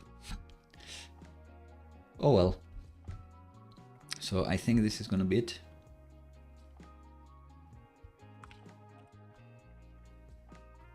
We're not going to be adding this spec. But we are going to be messing with the GitHub action that was added. So we have a playwright GitHub action. And we can actually make this run against deployment. How do we do that?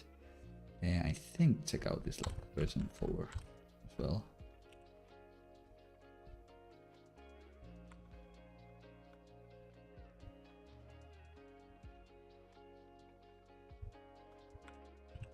Check out this version 4, surely.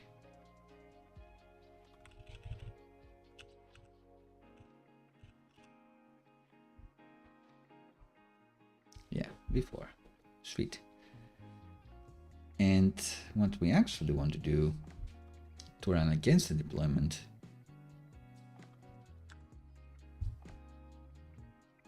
is take inspiration from our other one. I guess we can just paste it. Although we are using ban here, so I guess not. Yeah, we want to check the deployment status event and see if the state is success. So besides the pull request and all of that, there are webhooks for when GitHub gets a notification that your project has been deployed. So with our Vercel integration, when Vercel deploys our project, this deployment status action will be running and checking if the status was a success. If not, it's not going to bother running the tests. So that's what we want to do here. Actually, instead of pull requests and PRs, we want to run against deployments. So our sub can be test and check if this happens, if this is success. And I want to run on Ubuntu, Node 18, why not? Install dependencies with pnpm.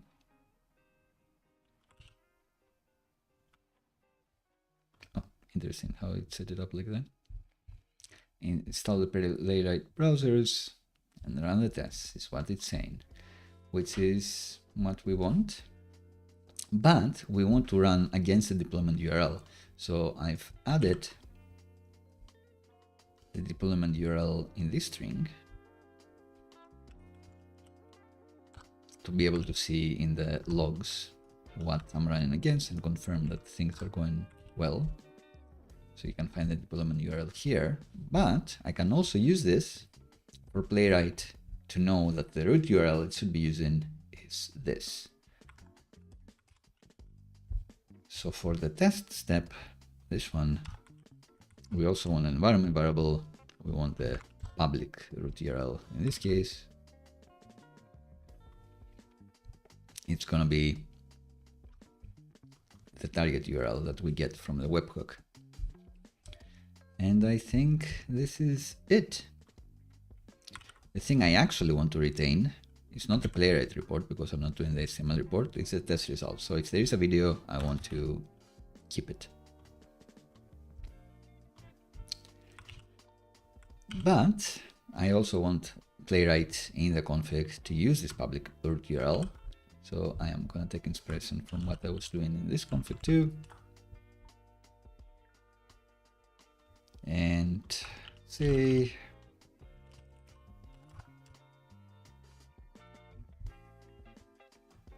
I guess not the base URL, it's going to be it. Didn't need to take much inspiration from that one actually.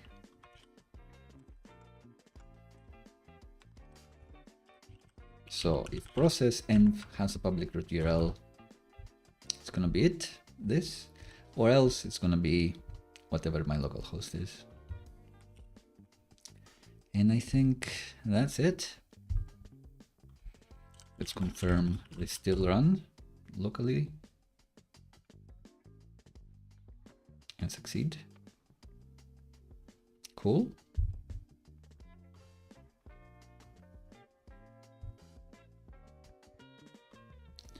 Let's confirm they actually run. Run tests against deployment.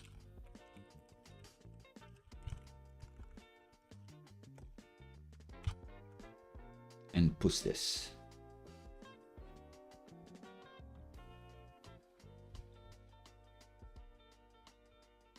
All right.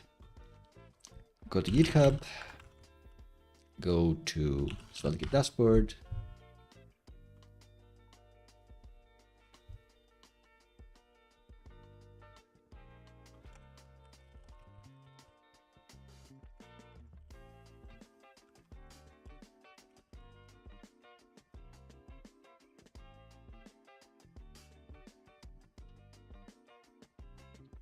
Eventually, Vercel will manage to deploy this, and when it does deploy, we should get another little action here saying, okay, tests are running. And they should run, and this should succeed, and everything's gonna be awesome. Doesn't look like we're gonna do the email and password auth and the authenticated test here, but again, on the part 3 of the Next.js version of this is where we set it up. And maybe if you really want it, I'll come back again and do a final part, V2.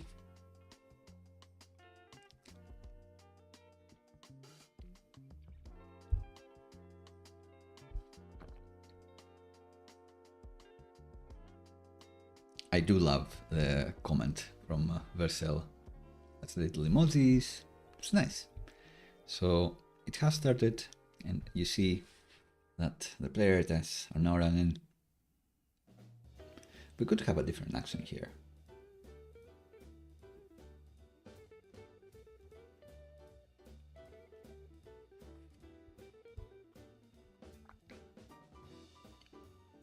If this passes, I will consider this extra credit one added, completed. If it doesn't, then we'll debug it and complete it then. But we're almost ready to call it a stream. Call it a series even. It has been very, very fun.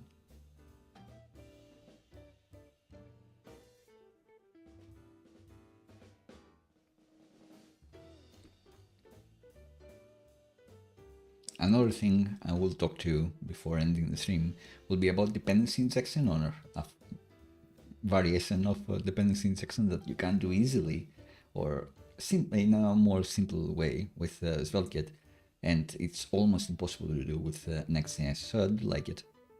Dependency injection, you may know it from other frameworks in other languages like Laravel or Rails. It is when you may say that my repository for profiles, for invoices, my invoices repository is this, or my database driver is this, it's Prisma. But actually, maybe for my tests, or maybe for another case, or maybe as I'm demoing something, I'm going to be switching from Prisma to the SQLite database that I have. And I used to use this all the time for tests as well, because I want to talk to a real database for tests. It gives me more confidence than just checking whether I'm calling the right methods. And I would often talk to an SQLite database for the tests and a Postgres database for real life. Oh, my dog is flipping out. He's very excited about dependency injection. Another thing that helped me deploy with confidence. So let's see what's happening here. They are running against the deployment, so that's good. And it's like 135, 136, so not that long.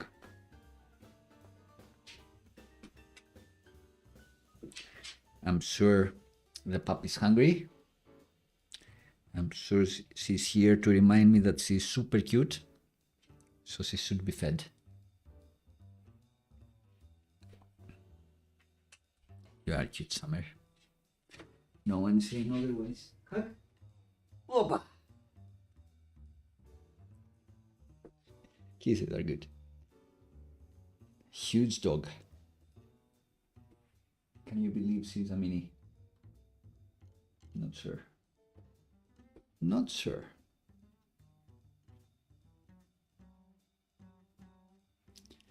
So the problem may be that I copy pasted something different from the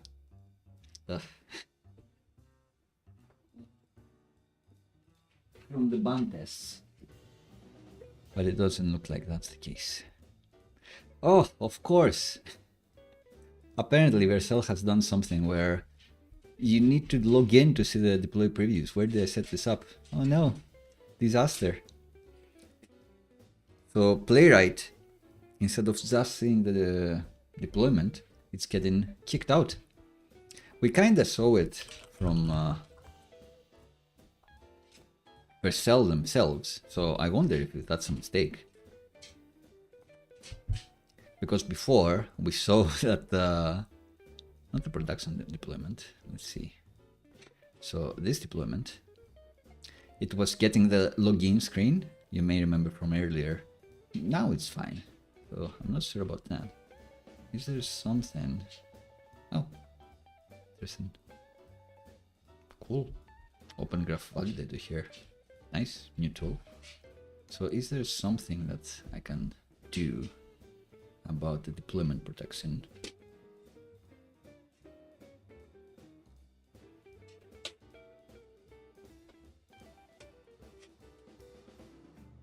So I don't want to log in Playwright with Vercel.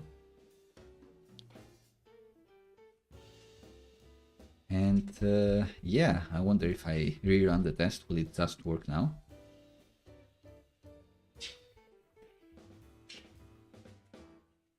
Samarina, I can see that you want something from me, but we're doing work still. We're finishing up. We can copy and paste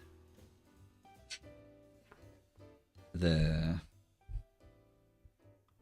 markdown badge for Playwright while we wait.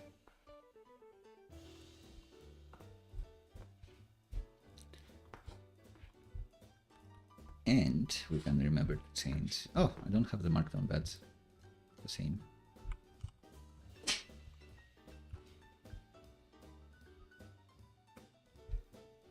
And I do like changing YAML.yml to be .yaml.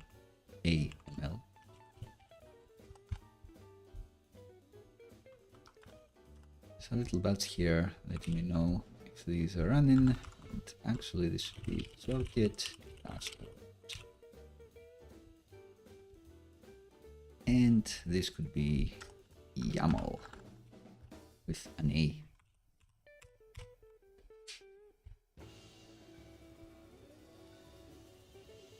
Oh, passed.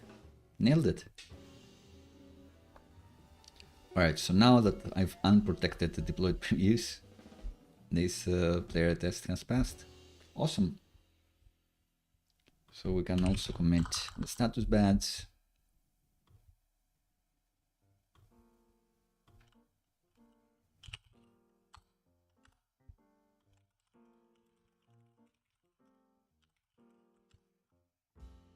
Think this and talk about dependency injection. So we've done a lot of things in the hooks file, and we could do one more. We could be adding the Prisma or our invoices or DB client or whatever else in the locals, because then instead of instantiating potentially and importing Prisma in many places, like these files, then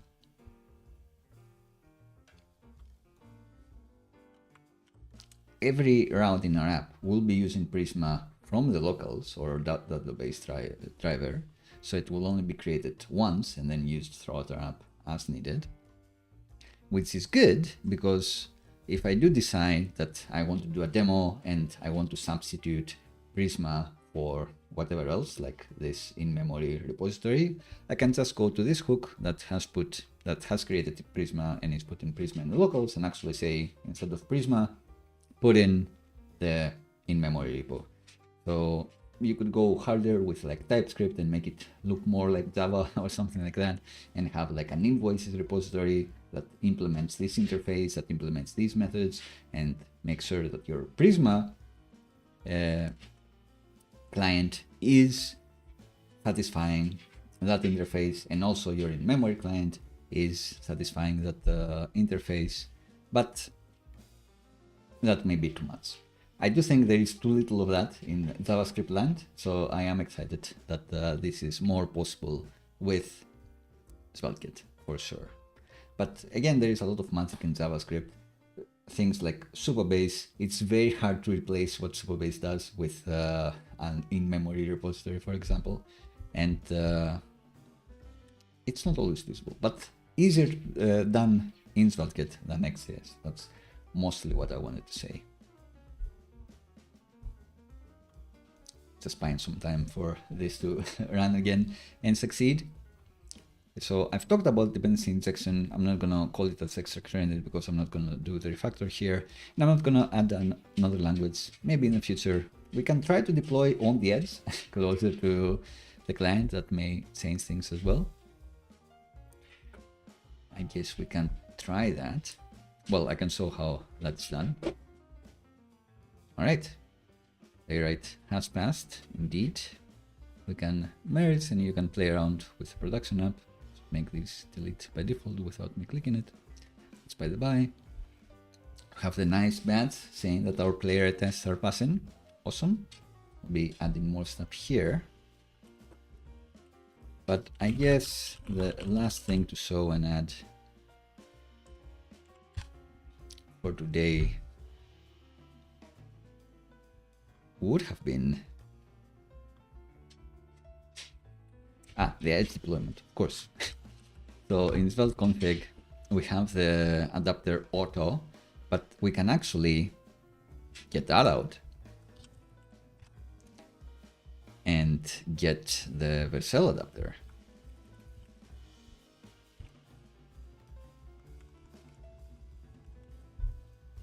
So maybe npm remove and npm add adapter Vercel.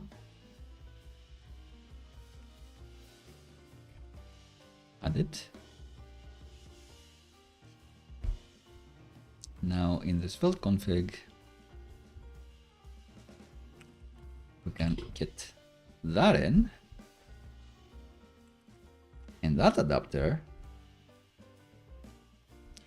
has an option for runtime edge, and then we deploy to the edge, which is usually closer to the user. Amongst other things, it's also cheaper for Vercel to run and therefore cheaper for us if we are on a paid tier, and you can do streaming better than regular node, for example. Lots of things you could do. Question is, does our app still build with this adapter and in edge mode? Because some packages are not available on the edge runtime, which is more lightweight than node, so there could be problems there. Although we're not doing like crypto stuff like async and decrypting, so we should be fine.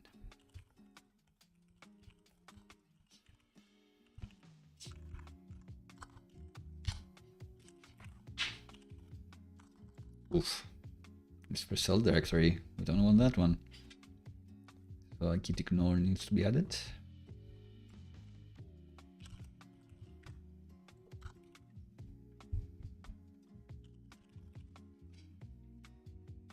And I think that's it. So deploy on the edge. That's going to be the final thing we do today. Find out if we can deploy on the edge.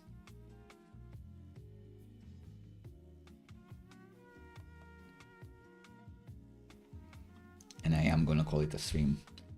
Next stream should be internationalization with Next.js. So we'll do the same thing that we did before, but better prepared, and to try to do it in a Next.js project. Again, there are instructions on how to do this in Next.js, but they all say do it with the app directory with a prefix. So always do it with like en dashboard or el dashboard, but I don't want to do that. And lots of people that have apps that are deployed already, and then you thought about, oh, let's do internationalization. You don't want to do that and replace all of your URLs and have them prefixed with a lang. So we'll see if we can do it with Paraglide and in lang in Next.js, even without the language prefix. And it should be fine because we're not statically building anything for that app. And that's a reason why you may want to do the languages, because Next.js, if you do tell it, all right, I have an English version of this app and a Greek version of this app, it will be able on build time to build those pages for you. A Greek version, English version.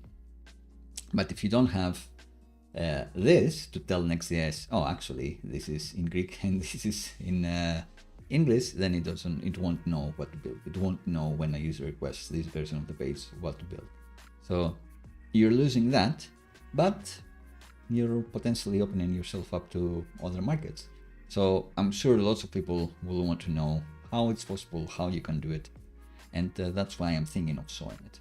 But as always, your feedback is very, very welcome. I want to show things that you're interested in, and I want to solve puzzles. If I don't know how to do something and you ask for it, I'll research it, find out, and come back with a vengeance.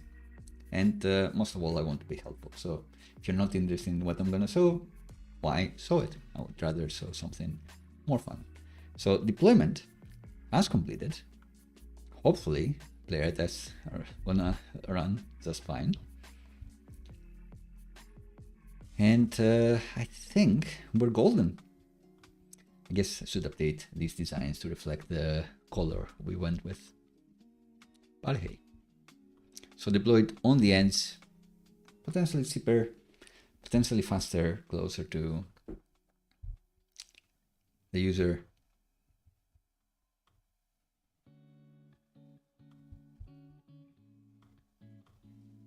I think we're golden for the day. Let's brave trying to log in the deployed app here. Yeah, we're already logged in. Everything works perfectly. We have this transition. Maybe offline I'll implement this customized view as well. Just have these two. And do more internationalization behind the scenes for sure.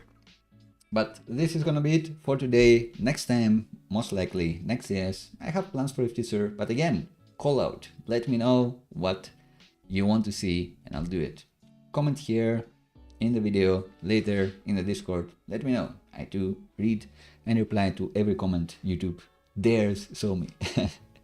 So I will see it. Sometimes, like if it's too spammy, I'm not gonna see it because it's gonna be flagged. But hey.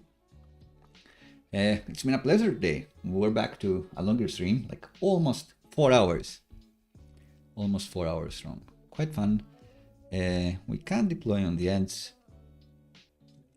And that's it for today. Check the description to actually go to this app and log in. I think I've exhausted my free Vercel database tier. So if you aren't logged in already, then you may not be able to log in afterwards. Sorry about that, but give it a try. Log in with GitHub should work. And if you have managed to create an account already, you're good to go. But I think I'm close to the limit. We're over it. Oh well, that's by the by. Anything else?